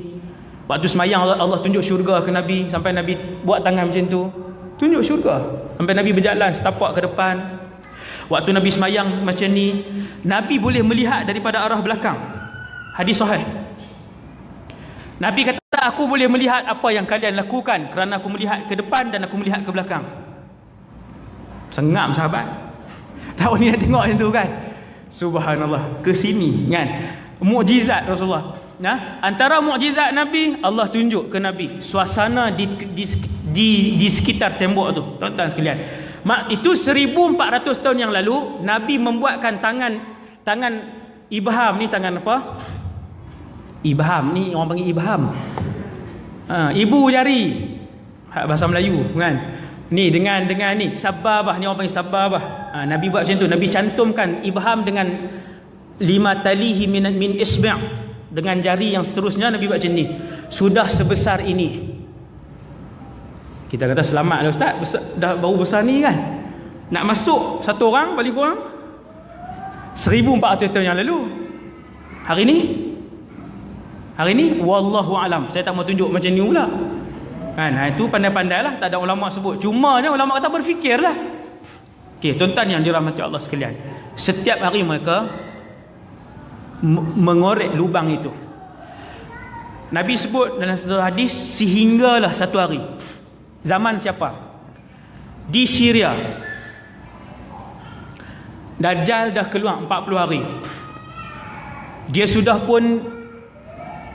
sudah pun mengelilingi dunia. Ni dulu kita dah cerita dah. 40 hari itu bukanlah 40 hari yang sama dengan 24 jam hari ni sehari. Tetapi 40 hari itu dalam satu hadis yang sahih, hari yang pertama panjang dia setahun. Maka sempatlah Dajjal mengelilingi seluruh dunia kerana dia pun bergerak dengan laju.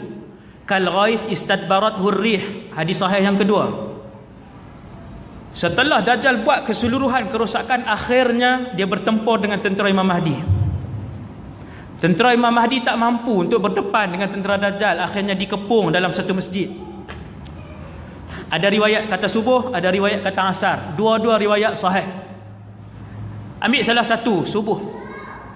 Ketika mana mereka telah mengiqamahkan Allahu Akbar, Allahu Akbar, Imam Mahdi pun tampil ke depan untuk solat. Waktu itulah turunnya Nabi Isa di Menara Putih. Menara Putih, hadis ni sahih. Syarqiyya Dimash, di timur Bandar Damsyik. Hari ni Bandar Damsyik hari ni. Nabi sebut terus terang, tak payah khilaf dah. Syarqiyya Dimash. Di situ Nabi Isa akan turun. Ala ajnihati malakain. Dia meletakkan tangannya di atas sayap dua malaikat. Ya, sayap. Malakain. Malakain ni dua malaikat. Tu macam tu. Kemudian dia turun di menara itu. Di menara itu. Ulama-ulama Syam sebut menara itu adalah menara, ni ijtihad juga. Sebab Nabi tak sebut masjid mana. Cuma Nabi sebut menara tu berwarna putih, berada di timur Damsyik. Kedua-dua sifat itu ada pada menara di sebuah masjid dekat dengan rumah saya. Waktu tu lebih kurang 15 minit jalan kaki. Menara tu ada di menara Masjid Al-Umawi. Orang yang pernah pergi berjalan melancong ke Syria, itu masjid tu akan dibawa jalan ke situ. Masjid tu nama Jami' Al-Umawi. Dalam masjid tu ada kepala Nabi Yahya alaihissalam. Dalam masjid tu ada kepala Nabi Yahya. Tak cerita sejarah Syria pula 3 jam. Sejarah Syria tuan. Allahu Akbar. Memang nak duduk situlah. Tuan-tuan sekalian, Nabi Isa turun. Bila hak geng ni hak belakang-belakang ni kan tak angkat takbiratul ihram lagi, Imam Mahdi dah Allahu Akbar dah. Ni geng hak duk perbetui kem pelikat ni. Contohlah. Tak ni lagi tak angkat takbiratul ihram lagi. Tuan-tuan, malaikat turun 2 orang, turun tak berupa manusia, dengan wajah malaikat, dengan sayap tu lah. Jelas hadis ni dia tak tafsir kot lain dah. Turun dalam keadaan 2 tangannya diletakkan pada sayap 2 malaikat. Yang duk saf belakang ni tengok Nabiullah Ruhullah Isa ibn Maryam Dengarlah Imam Mahdi di depan tu. Turun, terus berjalan melakukan solat. Nampak solat? Pentingnya solat yang ditinggalkan oleh umat Islam hari ini. Kekuatan umat Islam hari ini. Setelah berapa ribu tahun duduk di langit yang kedua, hayyun yurzaq, dalam keadaan ada nyawa dan nafas macam manusia biasa dan diberikan rezeki oleh Allah. Kemudian turun. Apa benda pertama Nabi Isa buat? Solat. Turun, terus masuk saf. Subhanallah. Koklah pergi ambil semayang dulu. Nak duduk salah lenguh tadi ni, tinggi tu. Langit kedua kan, lenguh di belakang ni. Sesak nafas apa semua. Turun terus masuk ke dalam saf. Imam Mahdi ke belakang beberapa langkah, kata Rasulullah. Ni hadis. Lalu Nabi Isa pegang bahu dia, tolak dia ke depan. Laka uqimat, kata Nabi Isa, solat ini diiqamahkan untuk kamu. Sebahagian daripada umat ini akan menjadi imam kepada sebahagian yang lain. Takrumatullah li hadhil ummah, kemuliaan Allah kepada umat ni. Maka solatlah Nabi Isa, Nabi ulul azmi, tuan-tuan, di belakang umat Nabi Muhammad sallallahu alaihi wasallam. Nak beritahu apa? Ulama kata mulianya umat Rasulullah. Walaupun ulama tak khilaf Nabi Isa lebih tinggi kedudukannya daripada Imam Mahdi, tetapi istimewanya umat ini. Tu tajuk keistimewaan umat Nabi Muhammad, sejam setengah. Tuan-tuan sekalian, dia pegang bahu, dia kata duduk di depan. Habis semayang, habis solat subuh, riwayat pertama, bangun semua tentera-tentera mujahidin yang hebat. Seronoknya boleh tengok muka Rasul, tuan-tuan. Muka kan roh dia, ustaz. Muka cik, muka ni dengan badan dia, dengan tangan dia, wajah dia, pertuturan dia. Tuan-tuan tak pernah bayang ke satu hari boleh hidup bersama seorang Rasul? Tak pernah terfikir ke ni bila baca hadis ni? Lama pula tu dia hidup 40 tahun hidup bersama umat Nabi Muhammad. Allahu Akbar. Tuan-tuan, dia pun bangun, bergerak ke salah satu pintu di masjid tu. Buka pintu, ada Dajjal. Di belakang Dajjal ada tentera elit dia, berapa puluh ribu tu. Tentera elit dia penuh di belakang. Bila Dajjal lihat Nabi Isa, bergetarlah tubuh badannya, pucat lesilah kulitnya. Tak lawan, tuan-tuan, tak berlawan. Terus Dajjal melarikan diri selaju-lajunya. Dan berselerakkanlah tentera-tenteranya. Mereka melarikan diri ke Palestin. Sampai di Palestin dengan Syria ni sebelah-sebelah. Ni Palestin, Syria, Jordan, Madinah, Mekah. Kami pergi naik bas saja dulu buat umrah. Punyalah manis kenangan tu. Nak cerita ke? Tak iyalah. Cerita tu pula kan. Kira makan minum berkemah di dalam bas ni. Cerita juga. Masak air, buat teh kan. Sonoklah, Allahu Akbar. Kenangan tak tahu, subhanallah. Syria ni jiran Palestin. Bila nak lari ni tak jauh lah, tapi ratus kilometer jugalah. Dajjal pun bawa tentera dia lari ke sini. Sampai di satu tempat nama Babul Lud. Di situlah Nabi Isa mengepung Dajjal dan kemudian membunuh Dajjal. Dia tak ada pertempuran. Nabi Isa buat kulang pedang merah, ni pedang biru, yang tu Star Wars. Nabi Isa dia buat keluar senjata dia, bunuh sekali je. Dan kesemua musyrikin, tentera-tentera elit Yahudi ketika tu, apabila bau nafas Nabi Isa bernafas je, maka mati mereka. Mati. Hak mana yang ni yang mana sempat bau haruman nafas Nabi Isa ni, mati tentera tadi. Kemudian yang lain dibunuh oleh tentera Islam yang dibawa dan dibentuk oleh Imam Mahdi. Waktu itulah tentera-tentera Yahudi berlindung di sebalik tembok, di sebalik batu, di sebalik pokok, di sebalik, semua menyorok je kan. Tengok tembok, lepas tu menyorok balik kan. Setiap batu pokok akan bercakap, wahai tentera Islam, datang, di belakang aku ada Yahudi, bunuhlah dia. Batu bercakap, pokok bercakap, bangunan bercakap ketika itu, supaya mai bunuh Yahudi 5-6 ekor. Menyorok di sini, menyorok di belah itu 2-3 orang, akhirnya dibunuh semuanya. Kemudian Ni cerita apa ni? Tentang mana Ya'juj Ma'juj? La ilaha illallah.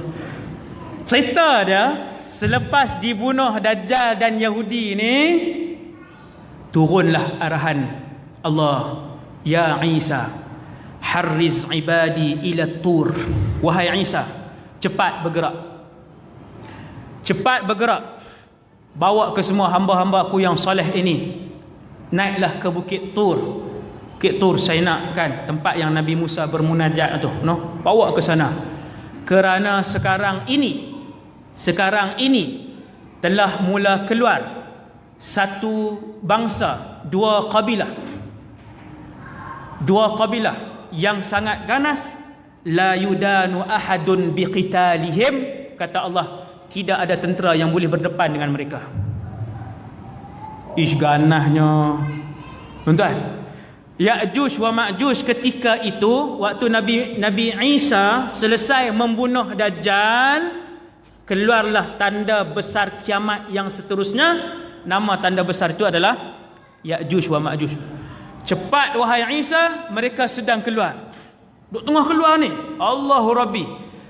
Maka Nabi Isa pun bawa dengan segera. La yudanu, kata Rasulullah, la yudanu ahadun biqitalihim. Wahai Isa, tidak ada tentera yang boleh bertempur dengan mereka. Jangan cuba lawan. Banyaknya pasukan ni dan ganas. Maka Nabi Isa pun bawa, selamat semua duduk di atas. Bumi ni dipenuhi Ya'juj wa Ma'juj. Maksudnya bukanlah setiap inci bumi, ramailah di merata-rata tempat. Lalu saja sungai, kering sungai. Lalu tasik, kering tasik. Sehingga kan Nabi kata bila mereka lalu tasik Tabariyah, yang panjangnya lebih kurang 60 km, tasik Tabariyah ni, lalu tentera Ya'juj wa Ma'juj, maka yang di bahagian depan tu minum, mandi apa semua, kemudian berjalan. Tentera bahagian belakang mai tengok, kering dah. Nabi kata tentera yang bahagian belakang sebut, dahulu kawasan ini berair dan tentera kita yang hadapan yang minum dan habiskannya. Ai, banyak mana tuan? No? Oi. Berapa, wallahu alam lah, berapa banyak Ya'juj wa Ma'juj ini, dua kabilah ni yang kesemuanya ganas. Tuan-tuan tengok filem yang orang Hollywood duk buat akhir-akhir kan.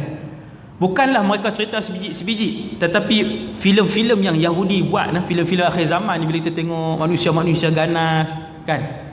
Manusia, dia memang manusia tetapi dia ganas, keluar buat kerosakan apa semua, sampai satu tahap bila dia dah bunuh kebanyakan manusia di atas muka bumi ni, mereka sampai di satu tempat, Nabi cerita nama bukit tu Bukit Khumar.